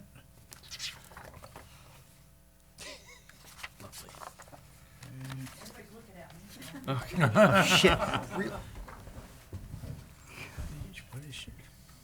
I know that the city of Berkeley and the city of Palo Alto are eliminating gas in new home construction, and I strongly recommend that we do that.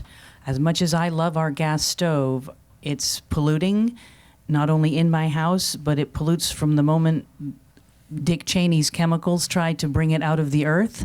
And I really think we need to lead the way. I want Corte Madera to lead the way on some of these things. So even if it is a real economic incentive to not have gas, I think we should do something. So maybe new construction, you can do it as long as you pay a surcharge of whatever, which goes into some kind of climate fund. But I think most of the homes that are being built now should be electric.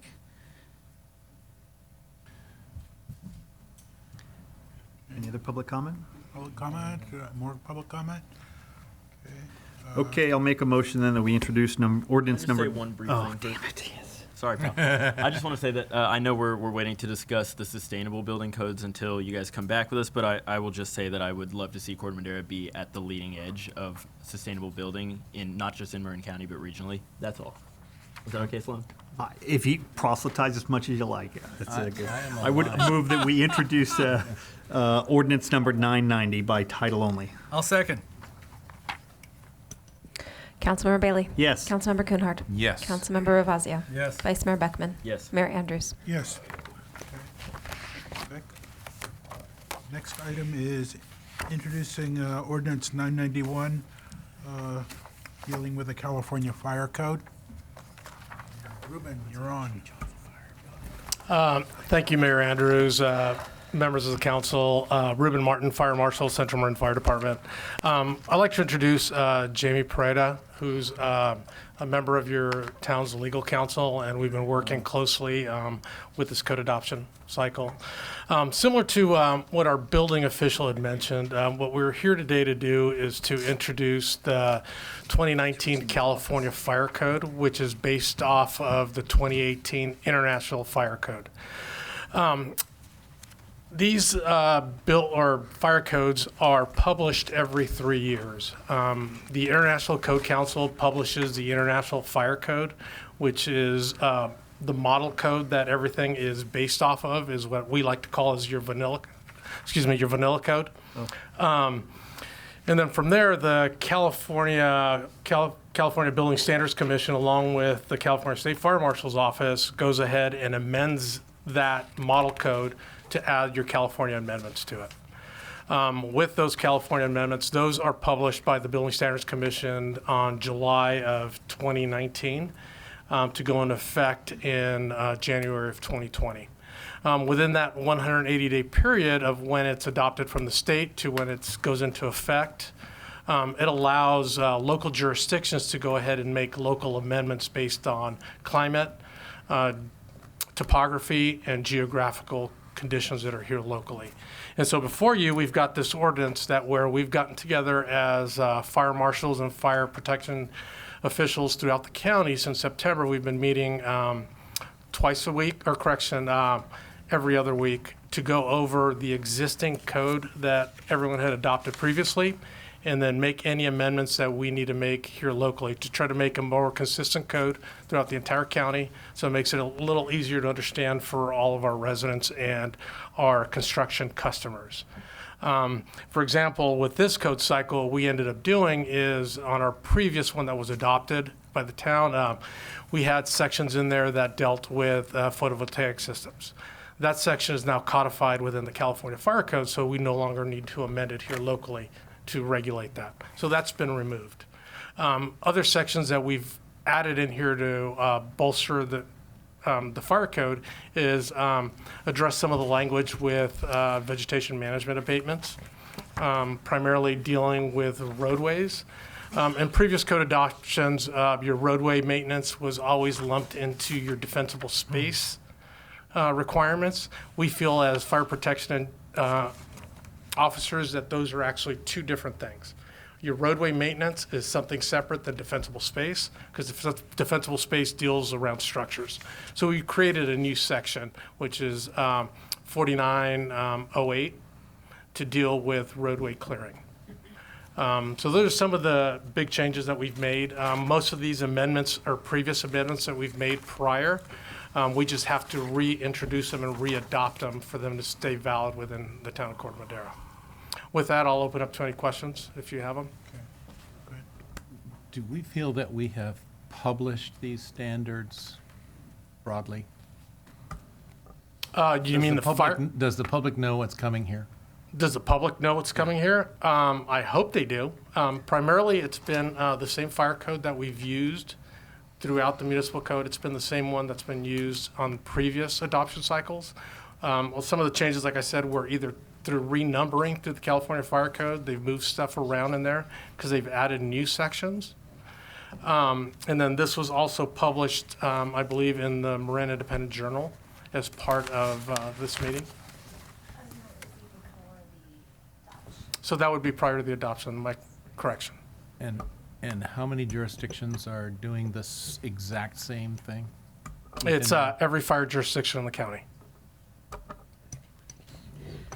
Hi, Jamie Pereda, Deputy Town Attorney for Corte Madera. So I'd just like to remind council that the request before you is to set a public hearing on this matter.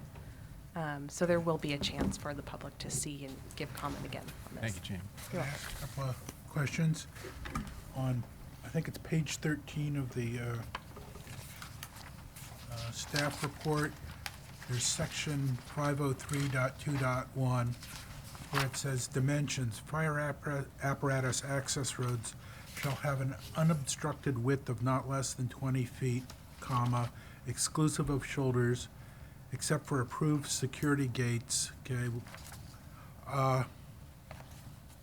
what are we going to do about a significant number of roads in town where, I know it's less than 20 feet free and clear.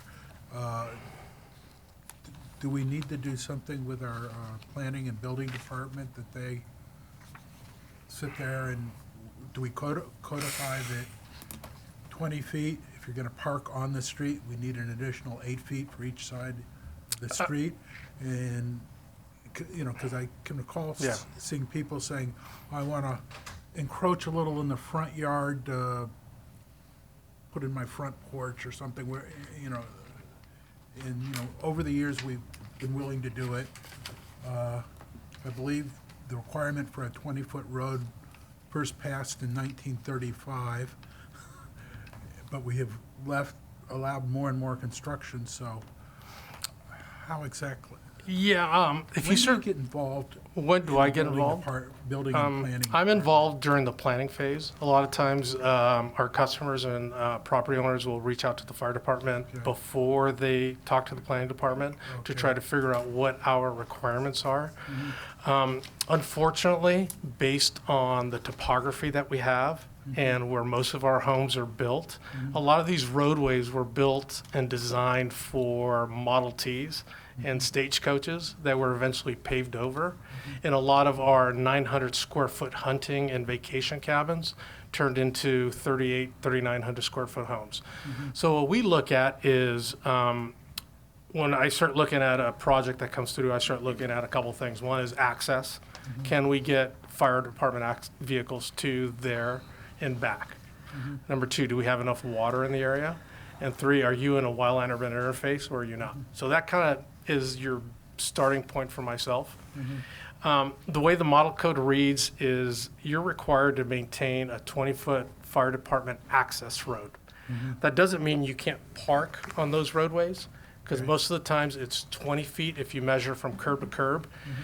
Anytime there's less than 20 feet, then we allow no parking, because that's where you'll see these parking boxes are, up on Christmas Tree Hill, Marina Vista, and so forth. That's when we've identified we have 20 feet of roadway, which gives you your 20 or 12-foot minimum clearance for a fire engine to get through, plus 8 feet for a vehicle to park.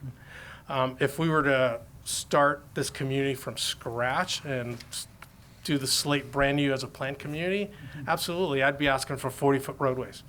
Because most of our roadways here, rights-of-ways, are 40 feet on paper. Unfortunately, when you start looking at them, 10 feet of it is below hill or above hill, and then you start adding 20 and 30-foot retaining walls to try to achieve that. So what we end up doing is we try to get the most we possibly can. Sometimes we have the property owner actually improve the roadway frontage if we possibly can, if they possibly can, without completely killing their project. How would you feel if we increased the number of households up on the hill by 200%? I would have a big heartburn with that. The 250 homes that are there now is what keeps me up at night during the summer times. To add more homes up there, for example, in accessory dwelling units, I would really have a hard time about that, because now you're putting more people in an area that's already heavily congested that can't handle the amount of traffic that's there now. It's a terrible resolution. Do we need to come up with an objective standard that would control that type of There can be. We've, within the planning director over at the city of Larkspur, we've actually come up in an area through Madrone Canyon where it's restricted ADUs. So there are no new ADUs or detached ADUs that are going in. And so we've come up with that zoning, working with the planning director at Larkspur. Would we have to do it street by street, or? We usually start looking at a pinch point of where we're located to go forward. Anyway. Any questions? Just one more. In the fire hazard reduction area, any person shall comply with the following. Cut this, remove this, do this, or what? they either shall comply or their property gets abated. By someone else, or by the town? And Yes, exactly. So what we end up doing is the property owner is responsible for maintaining their properties by removing hazardous vegetation. In the event that they do not, then they get hazard warning notices. Yeah, and we've done this twice. Exactly, correct. And then we take it using the nuisance abatement process or moving forward through this wildfire prevention JPA. Any questions in the audience? Comments, questions, fellow council members? I'll move to introduce ordinance number 991. Second. Go ahead. Mr. Mayor, there are two parts to the request by staff, so we can either do them separately or we can do them together. We're moving to introduce the ordinance and schedule the public hearing. I'll make the motion to do both. Second. Go, whatever, yeah.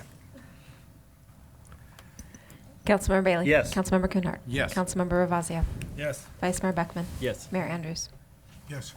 Yeah, Mr. And Mayor, then before we move on, Ruben, I wanted to let you know, and I think I speak for the group here, we have heard your name repeatedly spoken kindly and with favor by a variety of people. Our excellent fire chief sitting behind you is smiling broadly. He recognizes the work and the service you've done for our town, and for that, it's just fantastic, and I think we're all grateful to you.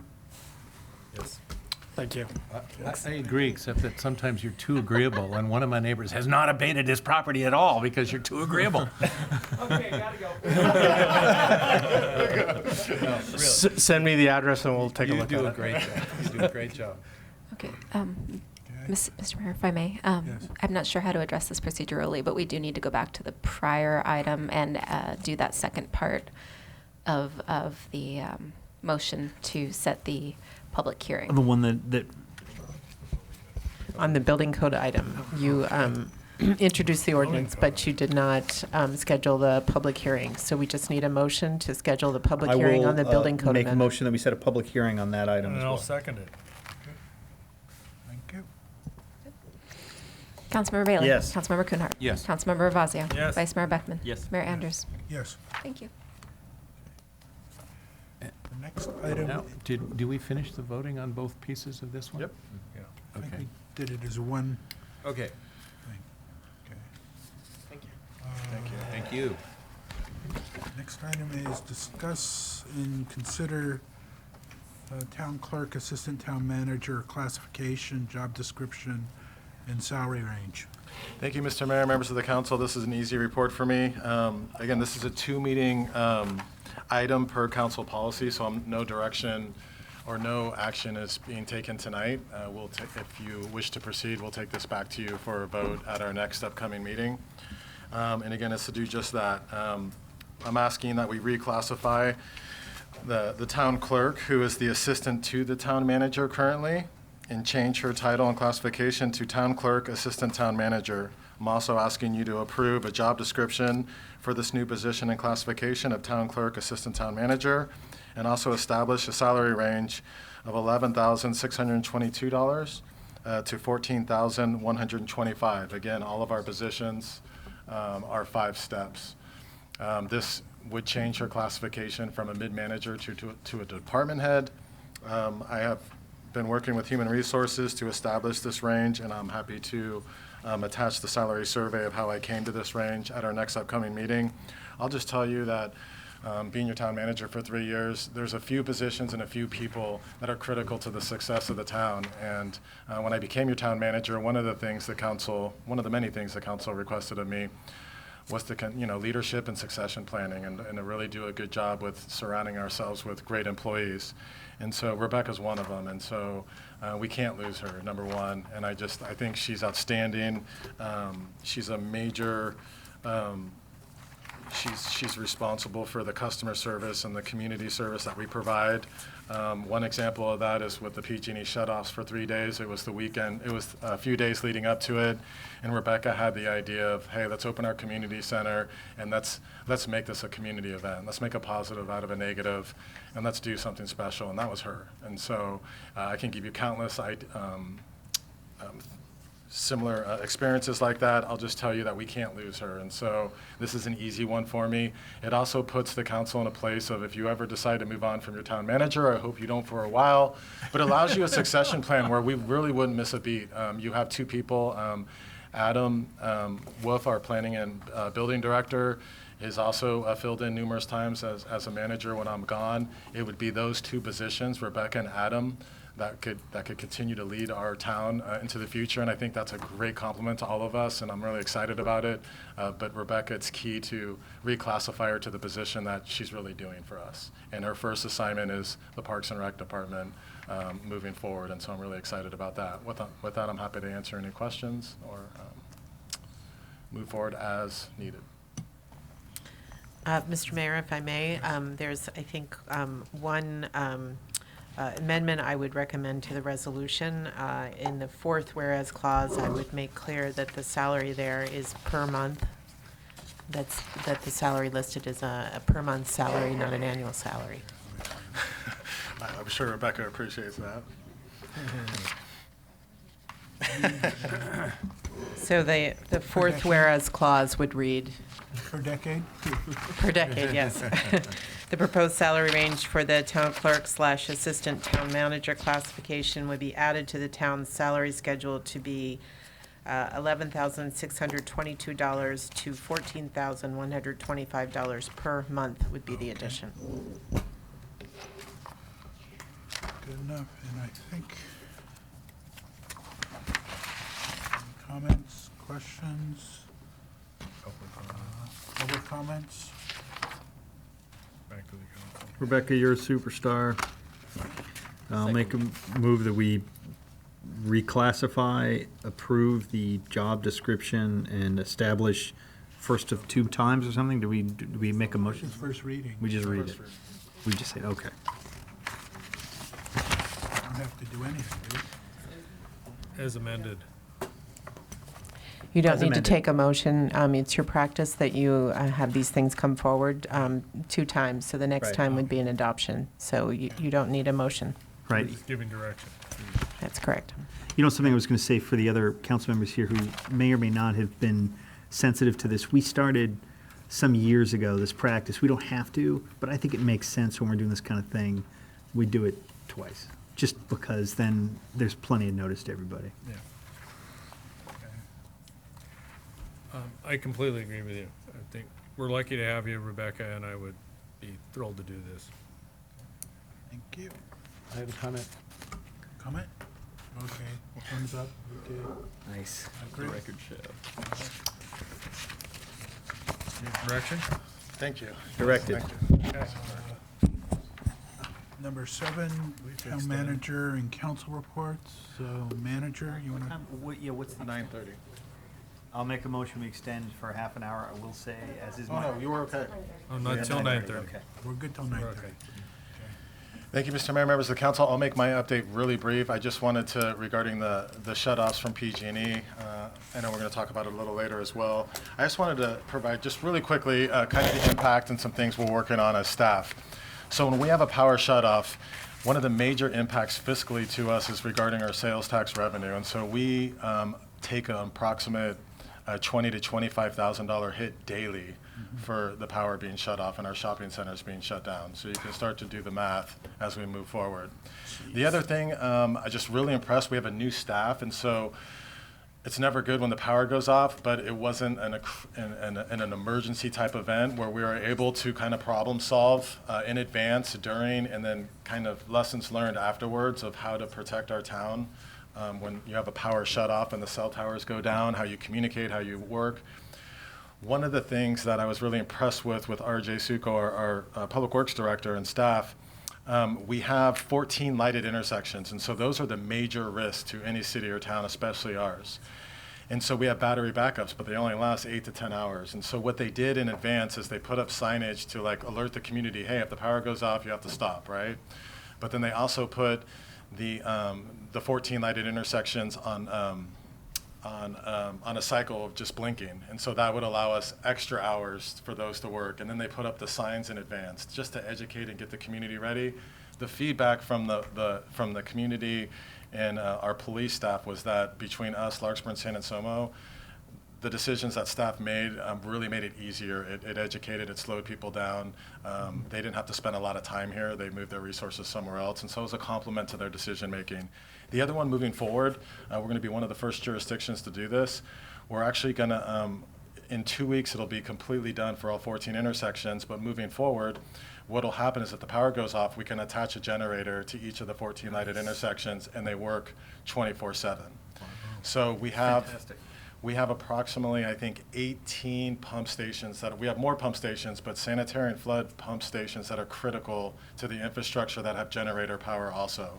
And so what we're going to do is we're going to assign a single public works person to go around and make sure all of the generators for the community center, public works, town hall, the 14 intersections, and all of our critical pump stations have gas for the generators to work. Moving forward, it'll be a much bigger discussion of going to battery generation, like how does that work?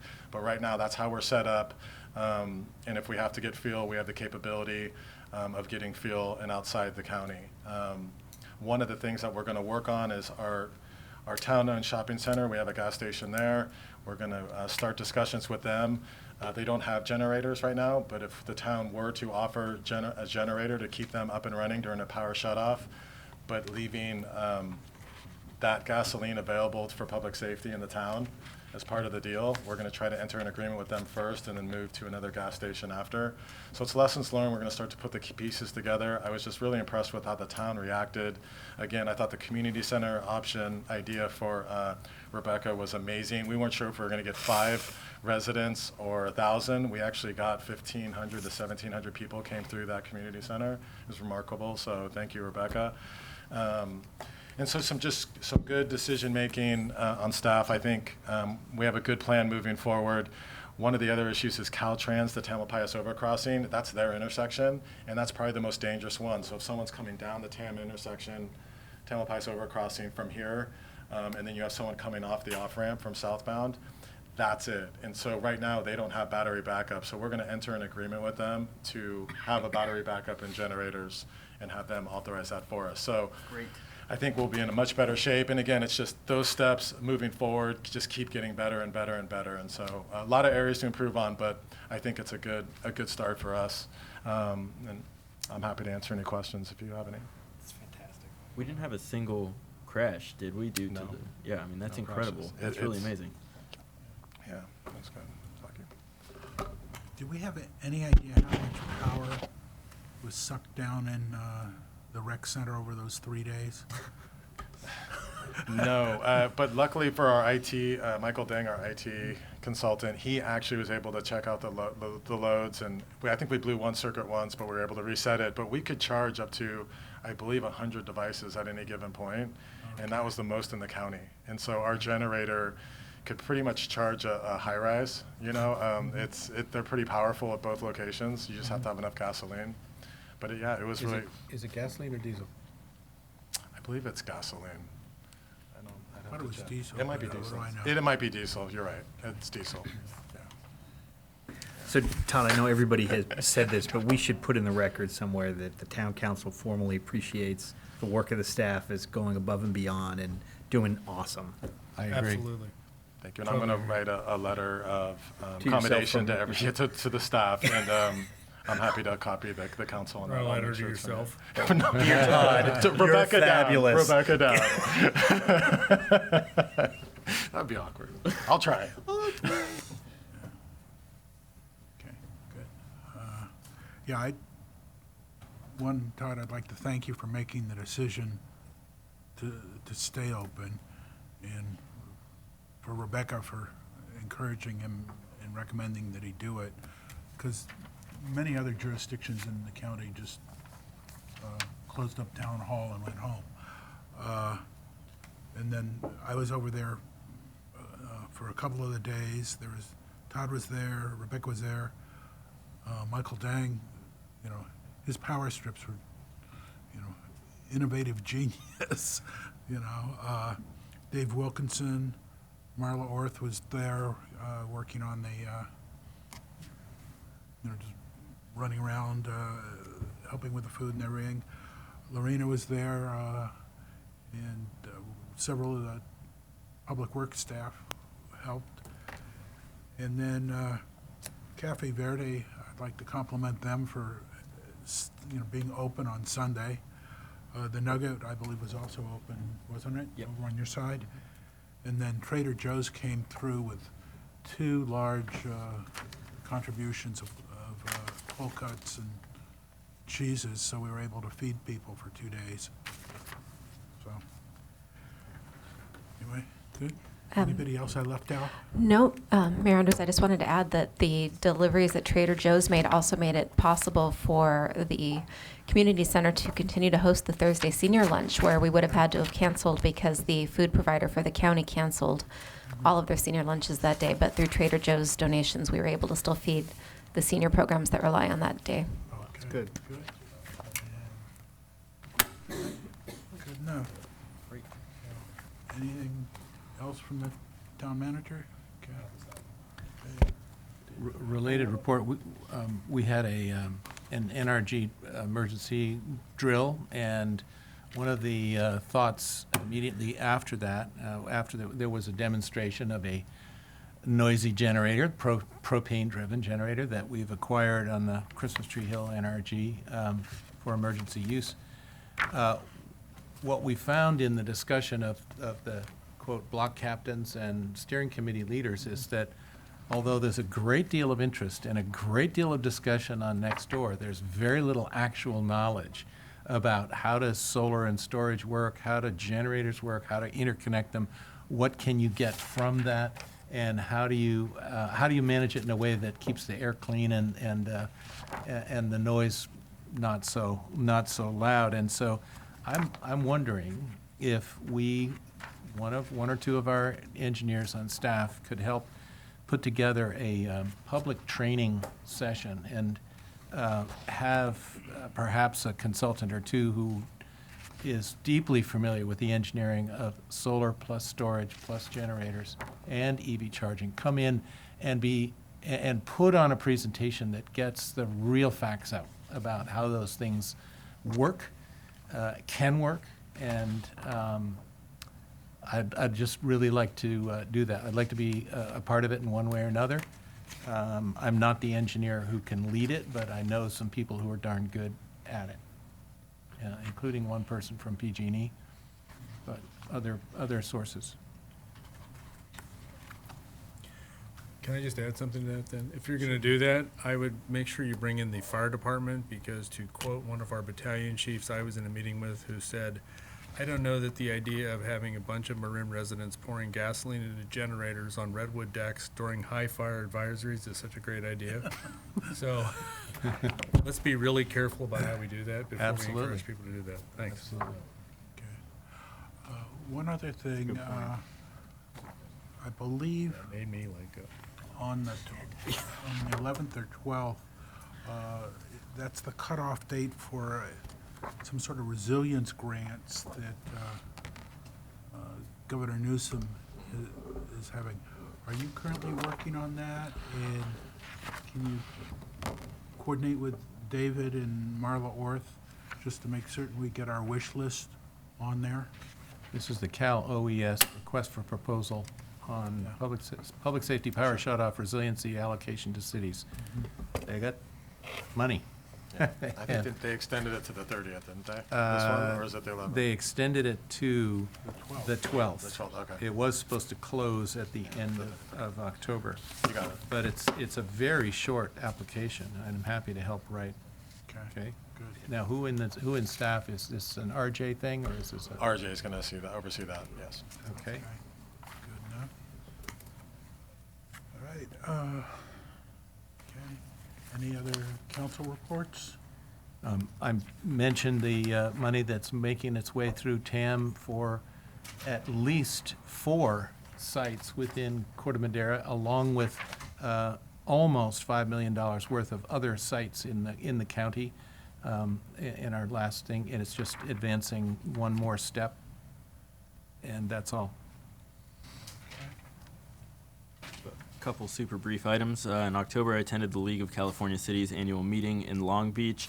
That was good. Attended a lot of their different like seminars, a lot of useful information. One thing that really stuck with me is there was a seminar that David was in as well, talking about green diesel, which I did not know was a thing, but I guess there's a type of diesel fuel that you can buy that emits much less emissions than your sort of conventional diesel, and I just thought that given all the talk about generators these days, rightly so, given the blackouts, I thought that was something of interest for us to look into, both for town operations and also, to put the word out to the public. 80% less emissions. They make this from fats, oils, and grease. So it's waste vegetable oil and other product that is otherwise thrown out. And it is cleaner, and no conversion needed in any engine or storage of diesel. And it helps clean diesel engines and makes them last longer so that it reduces the cost of maintenance. The sustainability officer in San Rafael is already buying this kind of renewable diesel, so-called. And it's, I'd be happy to circulate additional information. Thank you for reminding me. Is it shelf stable? It is more shelf stable than conventional diesel, which can absorb water into it and get polluted as it's stored. This doesn't do that. Good. I got two other brief little items. I attended the first meeting. Adam led a great meeting of our sort of a technical advisory working group that's developing guidelines for multifamily housing in Corte Madera, trying to get like a playbook of like objective design standards together. So we had a good first meeting, and that seems to be proceeding apace. And the other thing is Mariner Cove this last weekend also had a successful NRG drill. So all good things there. That is all. Thank you. I just have one quick item. We had a disaster prep council meeting yesterday. There was an NRG drills on Sunday, which went incredibly well, really high participation. And also Monday, the NRGs were working during the power outage and were very active in the neighborhoods helping things out. So incredibly active, incredibly involved group. Lucky to have them. I attended a Ross Valley Paramedic Authority meeting on I think it must have been the Friday right before the power outages. My compliments to all the fire chiefs, and especially Jason Weber, our county fire chief, and Scott Schurz, our local Central Marin Fire Department chief. They are all over it. First of all, the technology they have is extraordinary. So we were having a budget discussion but they all had their laptops up, and while we were and their handheld devices, while we were talking about pretty esoteric things about the budget, they were simultaneously literally watching the plumes of smoke from the different locations and like multitasking about, tasking helicopters and stuff to drop water and the different wing. I mean, it's extraordinary, the work that they do there. I also attended at least 2 Marin Clean Energy meetings. Things are, they continue to struggle with PG&E issues, and they have, they're expanding their territory as well. And those are all my reports. If anybody would like more detailed information, I'm happy to give it to them. But revenues are up and reserves are generous. There's an ongoing debate about what is an appropriate reserve for Marin Clean Energy. And right now it's set at something like, I want to say 40% or 3 months or 3 to 4 months worth of reserves in the event that we were out. Which, by the way, they now have an annual revenue close to $500 million. Yeah, so it is $474 million, I think, is what their annual revenue is. I mean, that's extraordinary. But they are, they're going to up that to 6 months because we continue to remain rightfully paranoid that our PG&E, is not as trustworthy as one might like in terms of the reliability. That's a very nice way of putting that. So anyway, those are my reports. Okay. My only report is spent a lot of time with the resilience coordinator working on the chipper weekend. There was one over at Cove School on October 19th and 20th. She did abatements on Chapman, Parkview Homeowners Association, Chapman Meadows, Hidden Valley, Fairview, Meadowcrest, and Quarry Meadows Trail. They're looking at, I think over the next couple of weeks, abating or working on Meadowsweet Road because apparently the trees are hitting the tops of the fire trucks. And so they want to, sort of as an unwritten rule, they're going to try and say that you have to have 15 feet of clear height as opposed to the current 13. I believe a bunch of paths up on Christmas Tree Hill have been at least cleared in terms of vegetation, but they need to double check the stairs and risers to make certain that they're actually safe to use. And she's going on and looking at other paths to clear the brush around them. That and the power outage weekend, just everybody over there working, helping one another out. So anyway, that's my last report. So I guess the next item is 8A, discussion regarding town council resolutions and letters of support. And I guess the first thing is what criteria are we going to use to decide what we put on the agenda or don't put on the agenda? And then, based on that discussion, determine how we want to handle the Amazon recycling letter and/or the letter to PG&E. So, I believe in the past, the rough criteria for putting a resolution on the agenda was we were asked to by the League of Cities, to the Legislative Committee of MC, whatever, okay? MCCMC. Thank you. All right. Or something that was a direct impact to the town. Is that a correct summation of where we were? Yeah, I mean, before? well, there's two issues there. One of them is what do we even consider? And then secondly, what is the criteria by which we decide whether or not to do it? Right. Any of those categories we should at a minimum consider and would weigh heavily for me to actually do it. I'm of the view that generally if any council member wants something considered, there's no problem at least putting it on a future agenda to talk about, but we should discuss at what moment is it appropriate to ask for staff time to spend on things, and then secondly, we should distinguish what's the, between the decision to put something on a future agenda and like the criteria in deciding whether or not to do that thing. Does that make sense? Yeah. Yeah, and I completely agree with you, and we have talked about this multiple times in the past. And we've said we're not going to deal with stuff like this unless it comes through the League of Cities or the MCCMC Legislative Committee. Okay. And I think that should be the criteria that we stick with in the future for all items.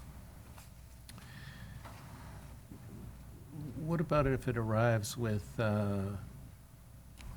pitchforks and torches from the public? Well, no, wait a minute. There's two things. One of them is, do we put it on the agenda to consider? And secondly, what's the criteria by which we decide to do it? And I agree with Bob that I don't think we would want to do something if, for example, with the very rare exceptions, if we have not also had a request that we do so from some larger county entity that's asking us to participate in this, or something that immediately and directly affects Corte Madera. We have a process in place to handle this. And as Jim said also, we don't want town staff spending time on analyzing issues like this and deciding whether or not we should be making decisions on it and making recommendations. I want town staff manning the community center when we have a power outage and having the ability to do that. And they did that on their own. We didn't tell them to do that. They did that because they thought it was a great idea. But we should not be asking them to do this when we have processes in place already to analyze this information and provide recommendations. And also that are very, very, very good. I worked on the legislative committee for 4 years. Alice Fredericks is still running it, right? Yes. She's unbelievable. They have an excellent vice chair, though. Yeah. And the League of Cities is fantastic. So anyway, that's the criteria I would go with. That's the criteria I have, so. So would that mean that if something crops up in town that one of the council members or multiple of the council members organically feel like demands action? Yeah, you should put it on the agenda. Right.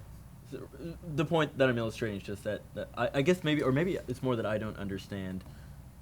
So like you said, we've talked about this several times before.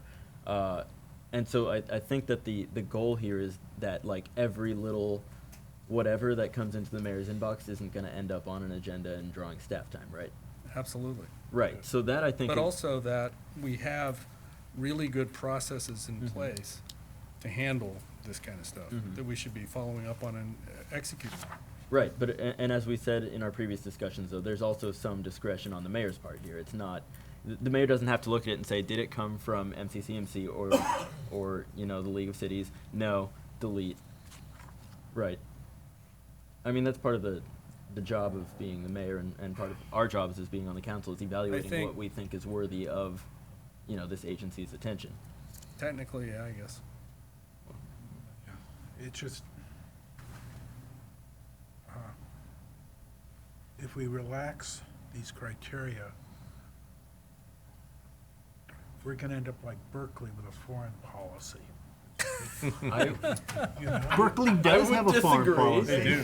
They do. You're making a joke, but they do actually. And San Francisco has a position on the IRA. I know. So, and I'm just saying, I think we should lean very strongly towards sticking to our knitting, which is, Right. I mean, I don't think that any of us would argue that Corte Madera needs a foreign policy.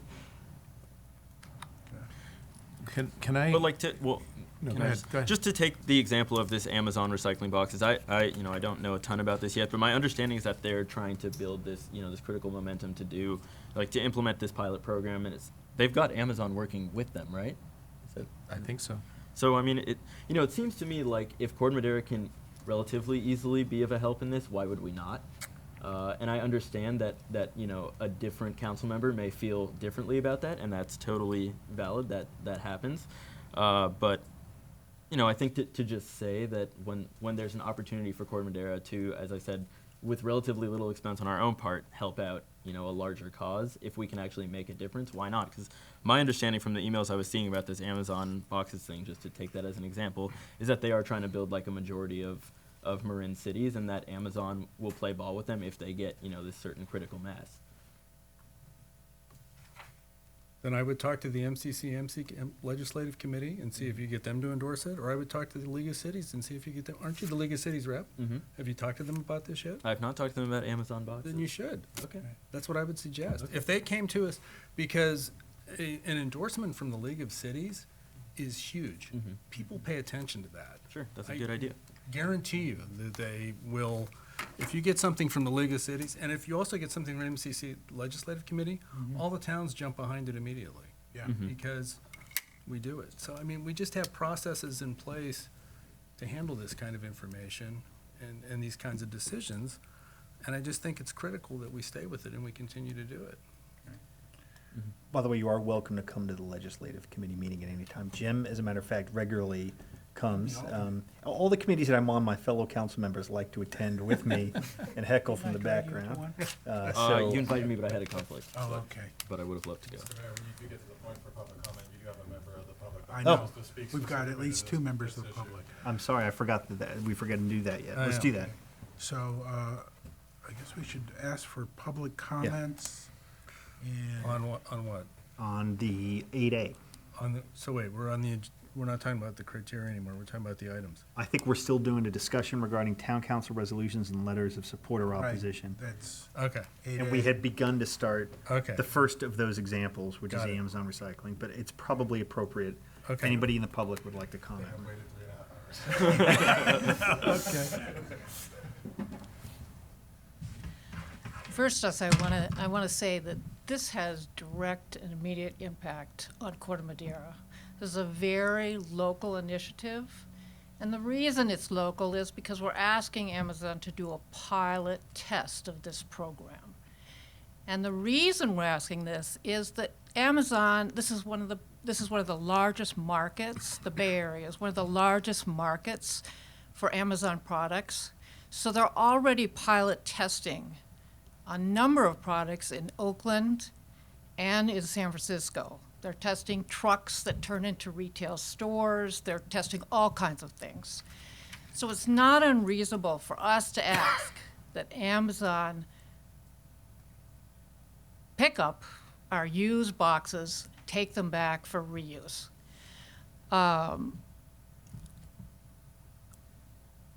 Marin Sanitary has told us that 30% of our recycling in Marin County is Amazon boxes. 12% of all of our refuse is Amazon boxes. This directly impacts Corte Madera and how it manages its refuse. Amazon is growing exponentially at 20% per year for the next 5 years. Our trash is going to grow exponentially. We need to efficiently and carefully manage this refuge in Corte Madera. The positive effects of the Amazon initiative are, first, it'll reduce waste. It'll help you move closer towards your zero waste goals, and it'll help you address your climate action plans, in which you're committing to reuse and recycling in your community. It'll potentially reduce refuge bills for businesses and residents. It will also cap the future growth of your refuse. If Amazon grows, it's going to drive your trash up.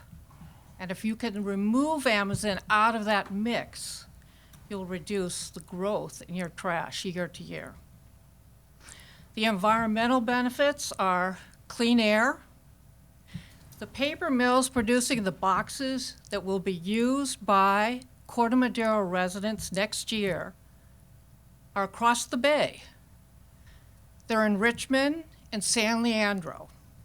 And we know from the fires that smoke travels hundreds of miles.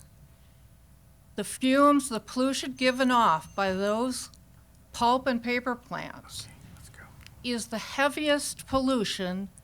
It's one of the 3 leading polluting industries in the United States. So this pollution's heading our way. It also, the environmental benefit of cutting back the boxes that are used in Corte Madera, it has reduced use of natural sources, timber and water. Also, it reduces the amount of landfill that you're going to need for 2020. Mr. Mayor, the time is up. And the methane gas coming off that landfill. Okay. So the last mark I need to say is that this is about the beauty of Marin. If you want a view of Mount Tam, you need to see it. Okay. So I think that Thank we're you. looking to you for support in this. Thanks.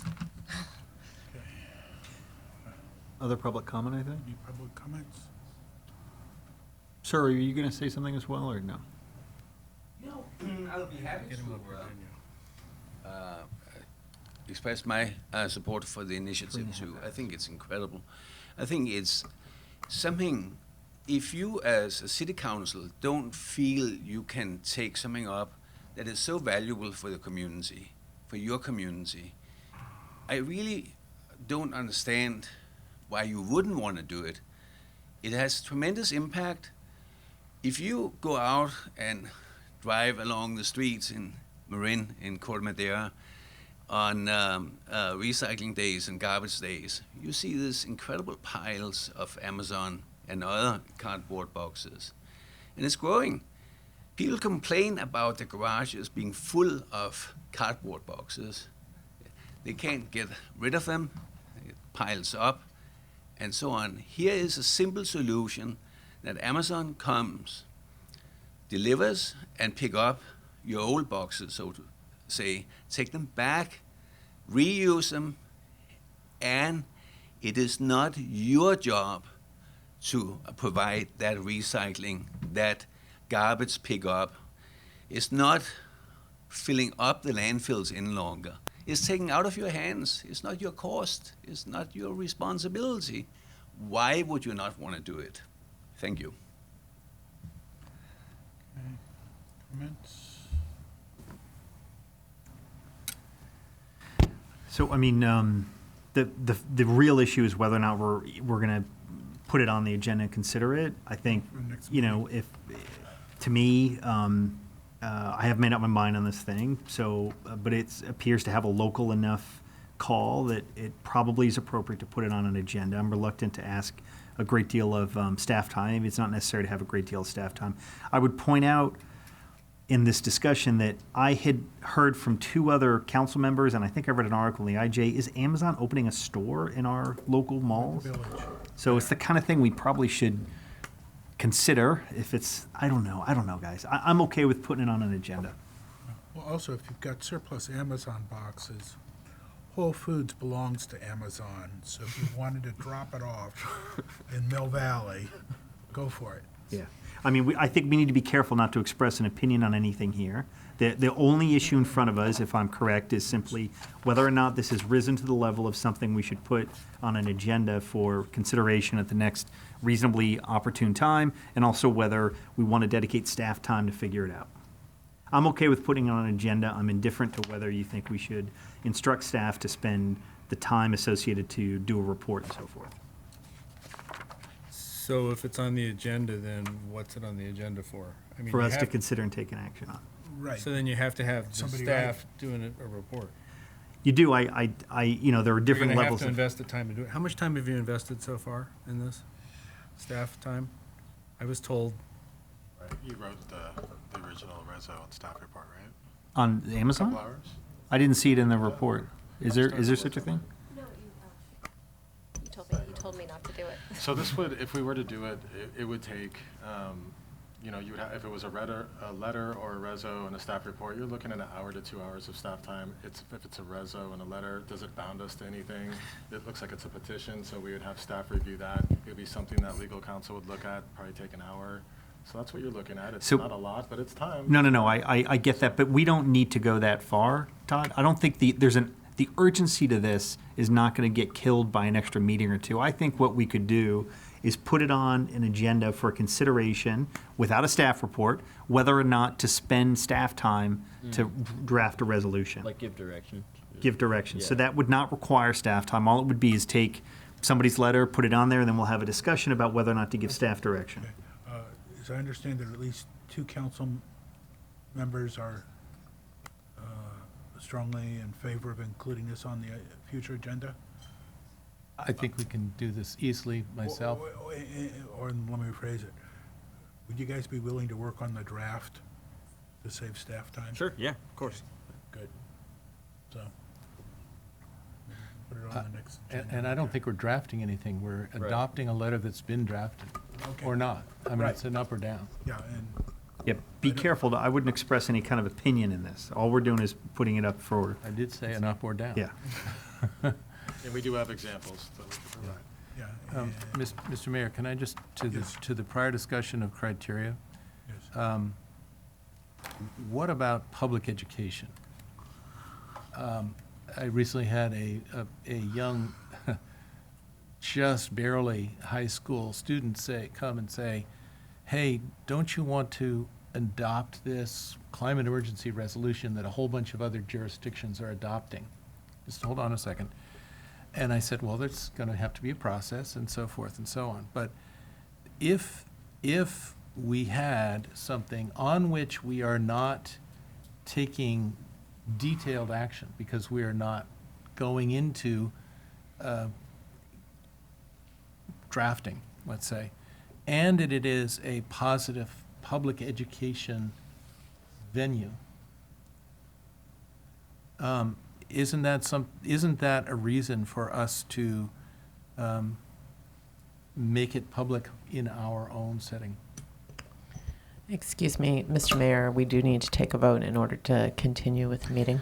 So I'll make a motion for an extra half hour, but as is my practice, be aware that we can do this by majority. You would need a unanimous vote to go past 10, and I'm telling you right now, you will not receive a unanimous vote past 10 from at least one council member. So the motion before the council is to extend by 1/2 hour. Second.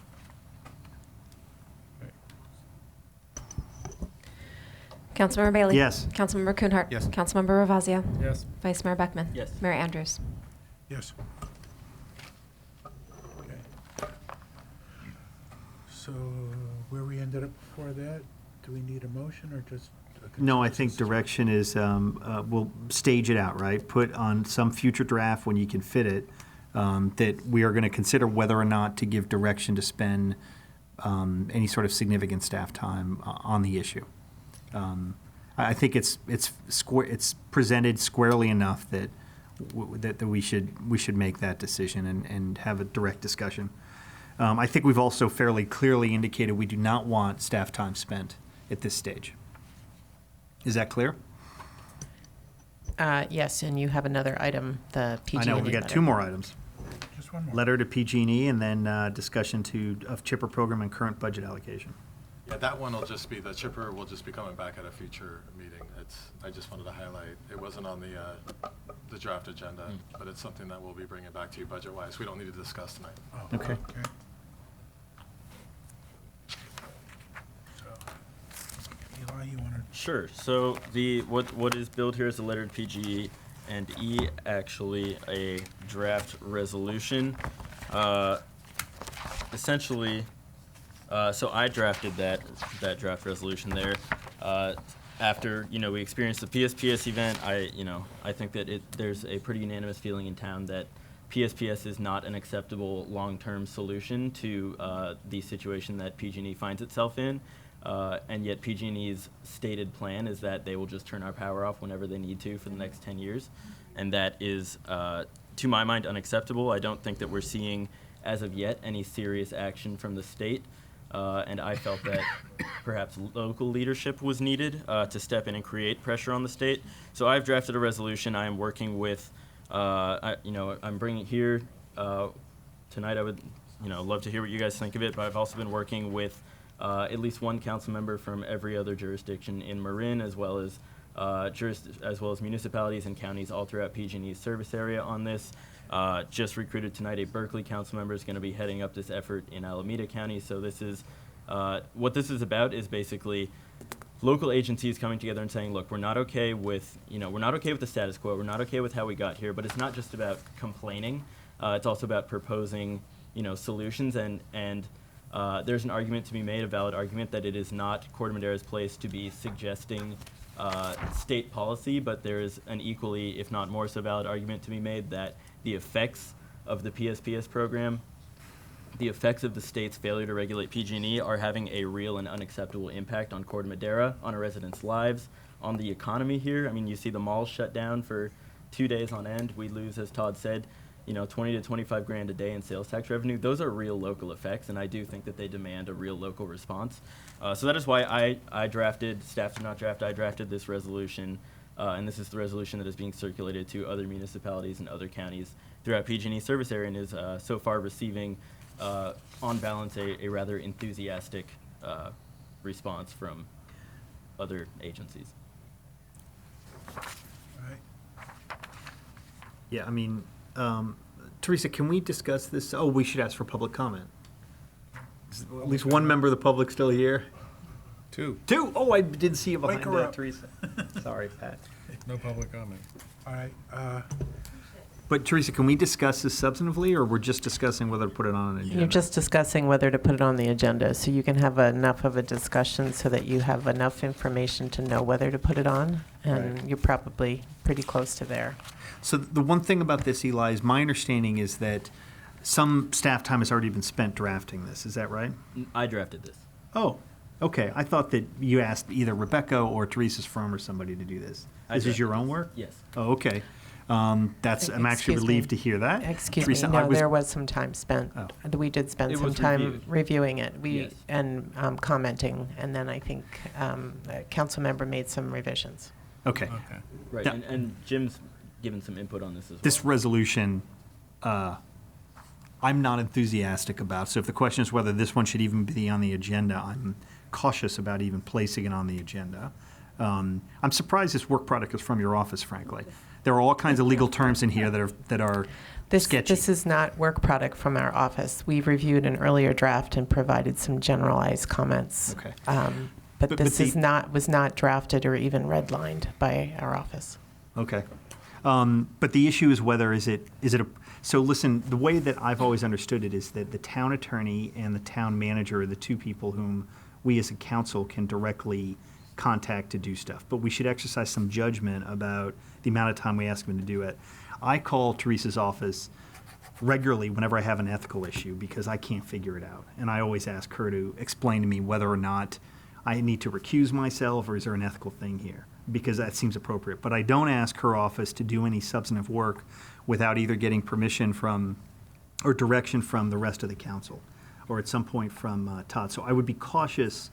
That's just been my own practice. I don't even know if we have like a policy. That's what I do. The second thing is with respect to staff time, I'm relieved to hear it's only Teresa's office that did something on this because I've always understood as a council what we do is we give direction to Todd as our town manager, and we don't ever reach through Todd to other staff like Rebecca or others because well before your time, Eli and David, there were some beloved brothers and sisters on our council here who acted like it was just their little fiefdom, and that the entire town worked for them. And they would reach through, and before your time, Todd, and before anybody. God, no, except Bob knows what I'm talking about. Bob knows what I'm talking about, heard right? about it. Yeah. Right? That's... And the town was going like this. And we're not there yet, but that's the caution that I have immediately when I see this is I'm like, okay, I'm just telling you, in my view, it's okay to call Teresa's office about some things. I think I'd be cautious about asking her to do work product without having some consensus from the town, just because there's a cost issue. And otherwise, with respect to like Rebecca and other people's time, I call Rebecca sometimes about administrative things because I'm just disobeying my own view of protocol, frankly, but because she's so responsive that I do it sometimes. But technically, I think Todd ought to be the one directing any staff time. That's my own sense of it. And on this one, to be fair, this was something I wanted to help out with, and I did ask, Teresa's office to take a look at it, quickly, briefly, like what's going on in the state. Is this something we should move forward on? And so I did approve that. That came from me, and so that's on me. But I was just trying to facilitate a conversation piece to get to the council to consider if you were to, but not. Okay. Again, I didn't spend hours of it. Right, I get it.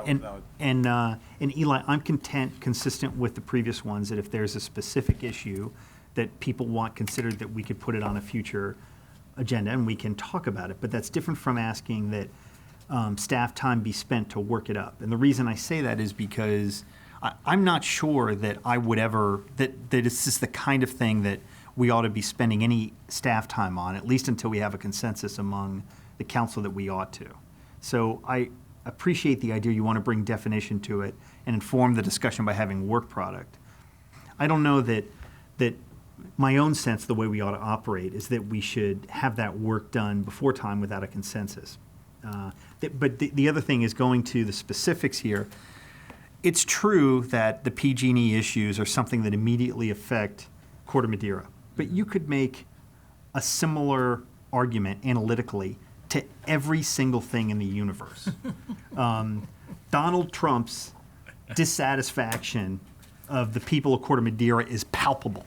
As you walk about the town of Corte Madera, there are very few people in our town who think kind things about him. So by that criteria, we could put a resolution saying Donald Trump sucks as like something to consider. But it would not, to me, although it immediately affects a majority of our citizenry profoundly, and I would say vehemently, not the sort of thing that I would commonly put on there just because, right? So it I must would be say after 9:30. I don't expect it. It is. Really that bad? No. Jesus. So I would be a little. To me, the judgment we should exercise, and the one that is about what to put on our judgment, are things which we can do something about and that we have some impact on. Because the more that we do something that reveals our own impotence, the less it becomes a valuable exercise. And so while it's true that we are all animated, and I don't know if you and I have had a private conversation about this, I'm pretty animated about PG&E, but I'm not persuaded it's the sort of thing I want to ask the staff to spend time drafting a resolution for our town, because I'm not persuaded yet, although maybe you could persuade me if we had a group, that it's the sort of thing that would be effective or good use of our time or our town vote. So I think that what you've just said perfectly illustrates why this should be agendized, because I do think that we should discuss it. A couple things that I would say to you, how much money does your love or dislike of Donald Trump cost the town of Corte Madera? How much? You could make an argument it's off the charts because there's the whole, right? I mean, come on. Because we talk about things like the wildlife fire, right? Didn't he just arguably turn down a potential demand for a request from the governor for wildlife payback? And doesn't CAL FIRE refund our town budget a significant amount? And our fire department budget is a third of our town revenue, which means that there is a direct and immediate impact to Donald Trump's views about reimbursing CAL FIRE that would affect our budget this year. And yet, right? That's impressive. Yeah, you're right. I think you're reaching. But anyway, it's a slippery slope argument, right? Yes. So that's a logical fallacy. No, that's my point. In other words, it's a slippery slope to make the argument that the reason why we should put something on the agenda is because, in some broader sense, it affects the town. Arguably, everything does. I think the judgment we should be exercising as council members is the immediate impact so sort of tangible that it rises to that level. I get it, Eli. You think this is one of those things? I sure do. I mean, our power went out, like. I agree. It's horrible. What PG&E did was terrible. But I'm going to go back to what I was talking about before. We have processes in place. Have you met with the League of Cities about this yet? I'm having lunch with Nancy tomorrow. Great. Thursday. They should, if a letter from the League of Cities would have a massive impact on the state. I mean, they pay attention to that group like you can't believe. Or if MCCMC dealt with it and handled it. But this is an incredibly complicated issue. I mean, Dick Spotswood had a great article about it last week, and what he suggested was Newsom should appoint a blue panel committee of, nonpartisan people to analyze this problem and come up with a recommendation as to what to do with PG&E. I'm sure our town staff could solve it as well and come up with, a recommendation even better than the blue panel committee. But, we've got fire problems, we got flood problems, we got capital improvement stuff. We have so many things we need to be spending time, energy, and money on. I don't want our staff spending time analyzing this kind of stuff. It's just the wrong place to put our priorities. I just think right. it's And if a we complete. were asking staff to come up with a solution, like if we were asking staff to restructure the CPUC, I completely agree. But you're asking staff to recommend that we eliminate the CPUC. No, I think we're hoping that it's given the Board of Equalization treatment. But the point is that that's not coming from staff, right? That's Right. coming from a council member. But I do think. But as council members, they're supposed to supply us with the information we need to make a decision on this and make an analysis and analyze the problem and come up with it. I mean, and here's the other thing. We have so much to do as a town. We had a 3-hour meeting 2 weeks ago. We're having another 3-hour meeting again tonight. We've got all these other processes in place that can handle this and do an incredible job on it, and that's what they're set up and they're designed to do. We should be using them. That's how we should be using our time, and the council should be using their time, and the town staff should be using their time. Right. I agree that we should continue to use our processes as they work for us, but I also think that as elected council members, we have sort of a duty to the community when we see something that we think demands our action to take action. And you are. You're meeting with Nancy Hall Bennett tomorrow, and that's how you take action. I mean, if as I said before, if we get the League of Cities, put something together about PG&E, the state will pay attention to that. Everybody, all the legislators will. And if, Scott Wiener proposes something about PG&E and the MCCMC committee says we should be backing this, all the towns will back it, and all that work will be done. But there's a process in place that, for this kind of stuff. This is just a huge and enormously complex issue. It is, yes. But if you contacted Alice Fredericks or who's the Sausalito, Joan, I'm blanking. Cox. Joan Cox, okay, and got them to look at this, they're both lawyers, so you cage-free legal advice. Can I pummel you from the opposite side? What?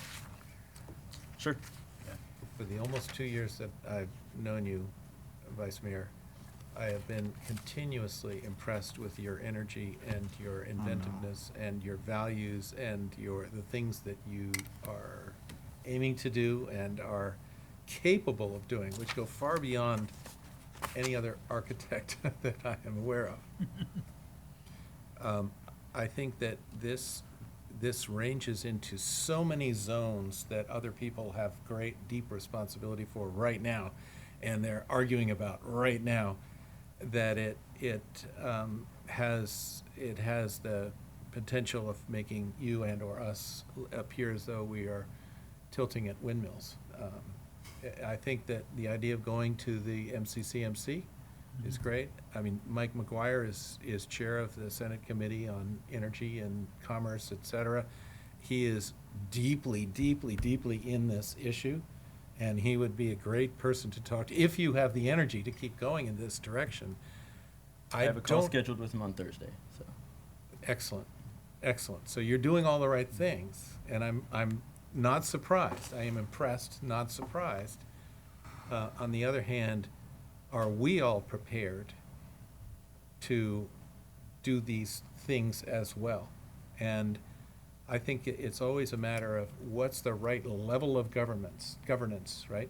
When we deal with a fire issue, we concluded that the county is the right level of governance because we're all affected by what everybody within the county.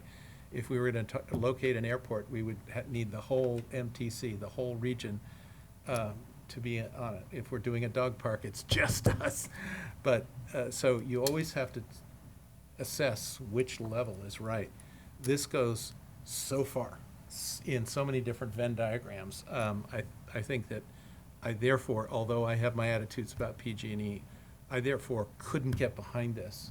I am working on some of these issues, but I must be doing it outside the council. And so, you know, that's my take. I'm sorry to say I'm going to Okay, beat well, you I up guess from the other side. it's my closing comments are then just that, you know, PG&E has said that they're going to turn our power off whenever they feel like it for 10 years. I think it would be a shame to be a part of the council that doesn't say anything to that sits on its hands as that's happening to its residents. But if that's the will, you know. Well, the immediate issue is whether we put it on a future agenda. So, you know, you tell me. You want to put it on a future agenda. I don't feel comfortable having you instruct staff to spend time on this. But I'm happy to engage, although we already did more than we probably should have, but we're talking about the issue, to have a discussion about it, I guess. I wonder if maybe a prudent way to approach this is to just reflect on it a little bit, Eli, and then bring it back maybe and put it on a, you know, maybe just sit on it for 2 weeks. Sure, we'll take a breather at the Corte Madera level. I'll keep talking with, you know, the League of Cities and Mike McGuire and MCCMC. But I would also run it by Alice Fredericks and Joan, because they're very good. Yeah, absolutely will. And, they're great. You know, and also they're both on neighboring councils, so if we do want to make it a Marin County all councils vote, it would help to have them supporting you. Yeah. So. They'll make it happen. Huh? They'll make it happen. They will. I know. I worked with Alice for 4 years. She'll run right over you. She'll just do and it. You It'll won't happen. even notice it. Yeah. Okay, good times. Good times. That's it. You have your agenda? Future agenda. No changes to the agenda. No changes. Okay, good. We're adjourned.